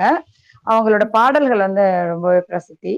அவங்களுடைய அந்த அந்த நாடகங்கள் கிடைச்சதாலும் அதையும் நீங்க ட்ரை பண்ணலாம். தமிழ்ல நீங்க டிரான்ஸ்லேட் பண்ணிக்கலாம், அது ஒன்றும் பெரிய விஷயம் கிடையாது இப்போ நினைக்கிறேன். பண்ணிக்கலாம். இல்ல இவங்க கிட்ட கூட கேட்கலாம், நம்ம கௌரி கூட டிரான்ஸ்லேட் பண்ணி சொல்லி கேட்கலாம். இந்த டிரான்ஸ்லேட்டர் இருக்காங்கல்ல அவங்கள கூட கேட்கலாம். நீங்க அப்படி பண்ண போறீங்கன்னா சொல்லலாம், கேட்கலாம். ஷோர் கண்டிப்பா. நான் தான் இதுக்கப்புறம் நான் இது ரிலேட்டடா உள்ள டெக்ஸ்ட் தேடணும் அப்படின்னு வச்சிருக்கிறேன். அதே மாதிரி மச்சு ரீட் பண்ணதான் நினைக்கிறேன். அந்த சூர்பனகையோட இது வந்து ரீட் பண்ணும்போது எப்படி அவங்க வந்து இயற்கையோடு சேர்ந்து then she's trying to find a பீஸ்ன்றது வந்து ரொம்ப அழகா இருந்தது. அது ஒரு நார்மலா ஒரு இப்போ இப்போ ஈவன் இந்த டே இந்த நாள்ல கூட ஒரு பொண்ணுக்கு வந்துட்டு ரொம்ப மனசு கஷ்டமா இருக்கு, something she wants to find சொலேஸ் within her self அப்படிங்கிறப்ப வந்து தி ஃபர்ஸ்ட் திங் அவங்க தேடுறது வந்து இன் நேச்சர். ஸோ அது ரொம்ப அது அது எப்படி அவங்க அது அப்படி எழுதினாங்க அப்படிங்கிறது எனக்கு ரொம்ப ஆச்சரியமா இருந்தது. How it was described and இது வந்து it was very comforting actually. அன்னைக்கு நைட் நான் அதை கேட்குறப்போ வந்து everything has its own time and things to do. இது எப்படி ஒரு அக்செப்டன்ஸ் வந்து வரும் அப்படிங்கிறது வந்து ரொம்ப அழகா இருந்தது ஆக்சுவலி. ஸோ அதான் எனக்கு தெரியல, நான் ரொம்ப நாள் கழிச்சு வரேன் உங்களோட ஸ்பேசஸ். ஸோ ஐ ரியலி சரி இது ரொம்ப இவ்வளோ நாள் மிஸ் பண்ணியிருக்கோம் அப்படிங்கிற ஒரு இது வந்திருக்கு. இன்னும் எவ்வளோதான் மிஸ் பண்ணோன்னு தெரிலையே அப்படிங்கிற மாதிரி இருந்தது திருப்பி நான் ஸ்பேஸ்க்கு வரும்போது.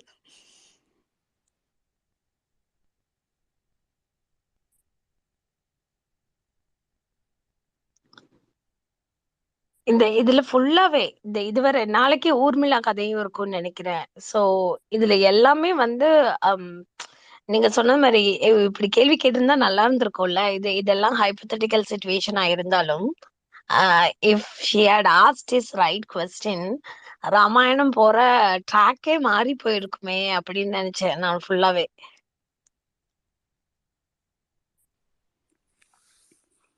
ஆக்சுவலி மாடர்ன் ராமாயணம் எழுதலாம் இத வச்சு. இந்த இந்த இந்த ட்ராக்லயே இன்னும் ஹார்ட் கொஸ்டின்ஸ் கேட்டிருக்கலாம். இதுல வந்து சூர்பனகை, அகலிகை அண்ட் இப்போ ரேணுகா தேவி எல்லாம் வந்து ஸ்ட்ராங் விமனா காட்டுறாங்க. ஆனா அவங்க அவங்கள தண்டிக்கப்பட்டதுக்கு அப்புறம் தான் they are emerging as a strong women இல்லையா? ஆனா அந்த அந்த அந்த சாபமோ தண்டனையோ அது கொடுக்கறதுக்கு முன்னாடியே அவங்க கொஸ்டின்ஸ் ரைஸ் பண்ணியிருந்தாங்கன்னா எப்படி இருந்திருக்கும் அப்படின்னு கூட அப்படி நினைச்சு பார்க்க தோணுது. அப்படி அப்படி ஏதாவது கதை இருக்கா கோமதி? இல்ல ஆக்சுவலா ஊர்மிளை கொஞ்சம் பரவாயில்ல, அது மாதிரி தண்டனை எதுவும் கிடையாது. ஆனா ஊர்மிளை வந்து அவங்களாக இந்த மாதிரி ஒரு டெசிஷன் எடுத்துக்கிறாங்க. இதே இதே இதே மாதிரியான ஒரு ரேஞ்ச்ல தான் வரும். ஊர்மிளைக்கு வந்து தண்டனை எதுவும் கிடையாது. தன்னுடைய கணவன் அண்ணா கூட சொல்லாம நாளைக்கு அதை படிப்போம் இல்லையா, அண்ணன் தன்னுடைய அண்ணன் தான் முக்கியம் அப்படின்னு சொல்லிட்டு போயிடுறாங்க. ஆனா ஊர்மிளை வந்து போக மாட்டான். அதனால அங்க தண்டனை கிடையாது. ஊர்மிளையே அவங்க டிசைட் பண்ணிக்கிறாங்க. அப்படி ஒரே ஒரு கேரக்டர் இருக்குது. Okay okay. ஆக்சுவலா இதுல என்னன்னா எல்லாருமே வந்து இந்த ஓகே ஒரு கட்டுத்திட்டங்கள் அப்படின்னு வரும்பொழுது ஓகே இருந்துட்டு போட்டோமே அப்படின்னு சொல்லிட்டு அக்செப்ட் பண்ணிக்கிறதாகும். அதுக்கப்புறம் அதுல இருக்கிற பாதகங்கள் தெரிய வரதாகவும் தோணுது. இன்றைக்கு வரைக்குமே பெண்கள் அப்படிதான் நினைச்சிட்டு இருக்காங்க. வந்து இந்த கட்டுத்திட்டங்கள் இருந்தாதான் தனக்கு சேஃப்டி, தாலி தான் வேலி அப்படின்னு இன்றைக்கு வரைக்கும் நினைச்சிட்டு இருக்காங்களா? அதேதான் அங்கேயும். என்னாச்சு? காலி லிசனர் போயிட்டாங்க. ஒருவேளை அவங்க திரும்ப ஜாயின் பண்றாங்களா இல்ல இருக்கும். இல்ல நீங்க பேசுறது அவங்களுக்கு கேட்கல. ஆமா, நலியும் கனெக்டிங்ல போயிட்டாங்க. சரி, வேற காலிக்கு வந்துடட்டும், அதுக்கப்புறம் முடிக்கலாம். நாளைக்கு வந்து ஊர்மிளை நான் இன்னைக்கு போய் ஸ்கேன் பண்ணி அனுப்பிச்சு விட்டுறேன். மச்சு ரெடி ஆயிடுங்க. உங்க புது வாசிப்பு வந்து ரொம்ப நல்லா இருக்கு. இன்ன வரைக்கும் நீங்க பேசுறதுமே கேட்கல குமதி, அதனால வெளியே. இப்ப கேக்குதா? ஆனா நான் நடுவுல பேசுறேன் காலி, நீங்க பேசிட்டு இருக்கும்போது கேட்கவே இல்லை உங்களுக்கு. எனக்கு நீங்க அப்புறம் தான் மியூட்ல தான் தெரிஞ்சீங்க. Okay okay. ஆக்சுவலா 2வது வாட்டி வந்து நீங்க நான் பேசிட்டு இருக்கும்போது நீங்க பேச ஆரம்பிச்சீங்களா? அப்பதான் கிளியரா தெரிஞ்சிச்சு உங்களுக்கு கேட்கவே இல்லை அப்படிங்கிறது. ஓகே சரி காலி, வேற எதுவும் பாயிண்ட்ஸ் எல்லாம் முடிச்சுக்கலாமா? இல்லம்மா முடிச்சுக்கலாம். நான் பேசுறது கேக்குதுங்களா? ஓ மொடனா கேக்குது. நல்லா கேக்குதே மடனா. இல்ல என்னமோ இடையில சொல்ல வந்த இந்த பிரச்சனைக்கு வேணா ஒரு காமன் ஐடி வேணா கிரியேட் பண்ணி முடிச்சிருந்தோம்னா அதுல இருந்து டிரைவ் பண்ணி பாருங்க டேட்டா அப்படின்னு சொல்ல வந்தேன். அதுக்கு என்னாச்சுன்னே தெரியல. அதேதான் நாங்களும் பேசிட்டு இருந்தோம். மச்சம் பண்ணுவோம். ஓ ஓகே ஓகே, சூப்பர் சூப்பர். நாளைக்கே பண்ணிடலாம். நைஸ். சரி, நான் அது ரெக்கார்டிங்கே கேட்டுக்கிறேன். இது எல்லாம் விட்டு விட்டு இது பண்ணியிருக்கேன். காலி அவங்க பேசினது கொஞ்சம் தான் கேட்டேன். எனக்கு கேட்டுக்கிறேன். நான் ரேணுகா தேவி கதை தான் போல இருக்கு. இன்னைக்கு ஒரு பர்சனல் கனெக்டும் இருக்கு. நான் அந்த ரேணுகா தேவி கோயிலுக்கு வந்து ஒரு 2 வருஷம் பூசாரியாகவும் இருந்திருக்கேன். நான் முன்னமே சொல்லியிருக்கேன்னு நினைக்கிறேன். இல்லையே மடனா சொல்லது இல்லைன்னு நினைக்கிறேன். இல்ல ஏதோ ஒரு ஸ்பேஸ்ல சொல்லியிருக்கேன் நான். ஸ்கூல் படிக்கும் போது பக்கத்துல ரேணுகாதேவி கோயில் இருந்தது. அது காலைல அதை ஃபுல்லா சுத்தம் பண்ணி கிளீன் பண்ணி எல்லா தெருவுலையும் போயிட்டு அந்த முதல்ல அந்த செம்பருத்தி இந்த பூ எல்லாமே காம்பவுண்ட் செவர்ல இருக்கும். இப்ப விடுறாங்களான்னு தெரியாது. முன்ன எல்லா வீட்லயும் காலையில நேரத்துல போய் கொஞ்சம் பொறுக்கி விடுவாங்க ஒரு மழைக்காய் இருக்கவர்ல. எல்லாம் பறிச்சுட்டு வந்து ஃபுல்லா கிளீன் பண்ணிட்டு பூவெல்லாம் வச்சு ஒரு மொடனா பறிச்சிட்டு வந்தா பொறிச்சிட்டு வந்தா ஆமா, அது கோயம்புத்தூர்ல அப்படி சொல்லிடுவாங்க. அப்படிதானா? நான் வேற எங்கேயோ கூட இந்த பொறிச்சிட்டு வந்து கேட்டுட்டு என்னடா இது மாதிரி லூஸ் எப்படி பேசுறாங்கன்னு நினைச்சிட்டு இருந்தேன். ஓ நினைச்சிட்டு இருந்தேன். இப்பதான் தெரியுது அப்படி ஒரு வார்த்தை இருக்குன்னு. ஓகே. பொறிச்சிட்டு வார்த்தை எல்லாம் இல்ல, அது பழக்கமாயிடுச்சு. அந்த போயிட்டு வரேன் அப்படின்னு சொல்றதும் வந்து சில குடும்பங்கள்ல வந்து போர்ச்சுகந்து வரேன் அப்படிங்கிற மாதிரி சொல்லுவாங்க சில வழக்கத்துல. ஆனா அதுதான் வந்து லேட்டர் இப்படி மாடர்னா சொல்ற மாதிரி வருதா அப்படிங்கறது எனக்கு தெரியல.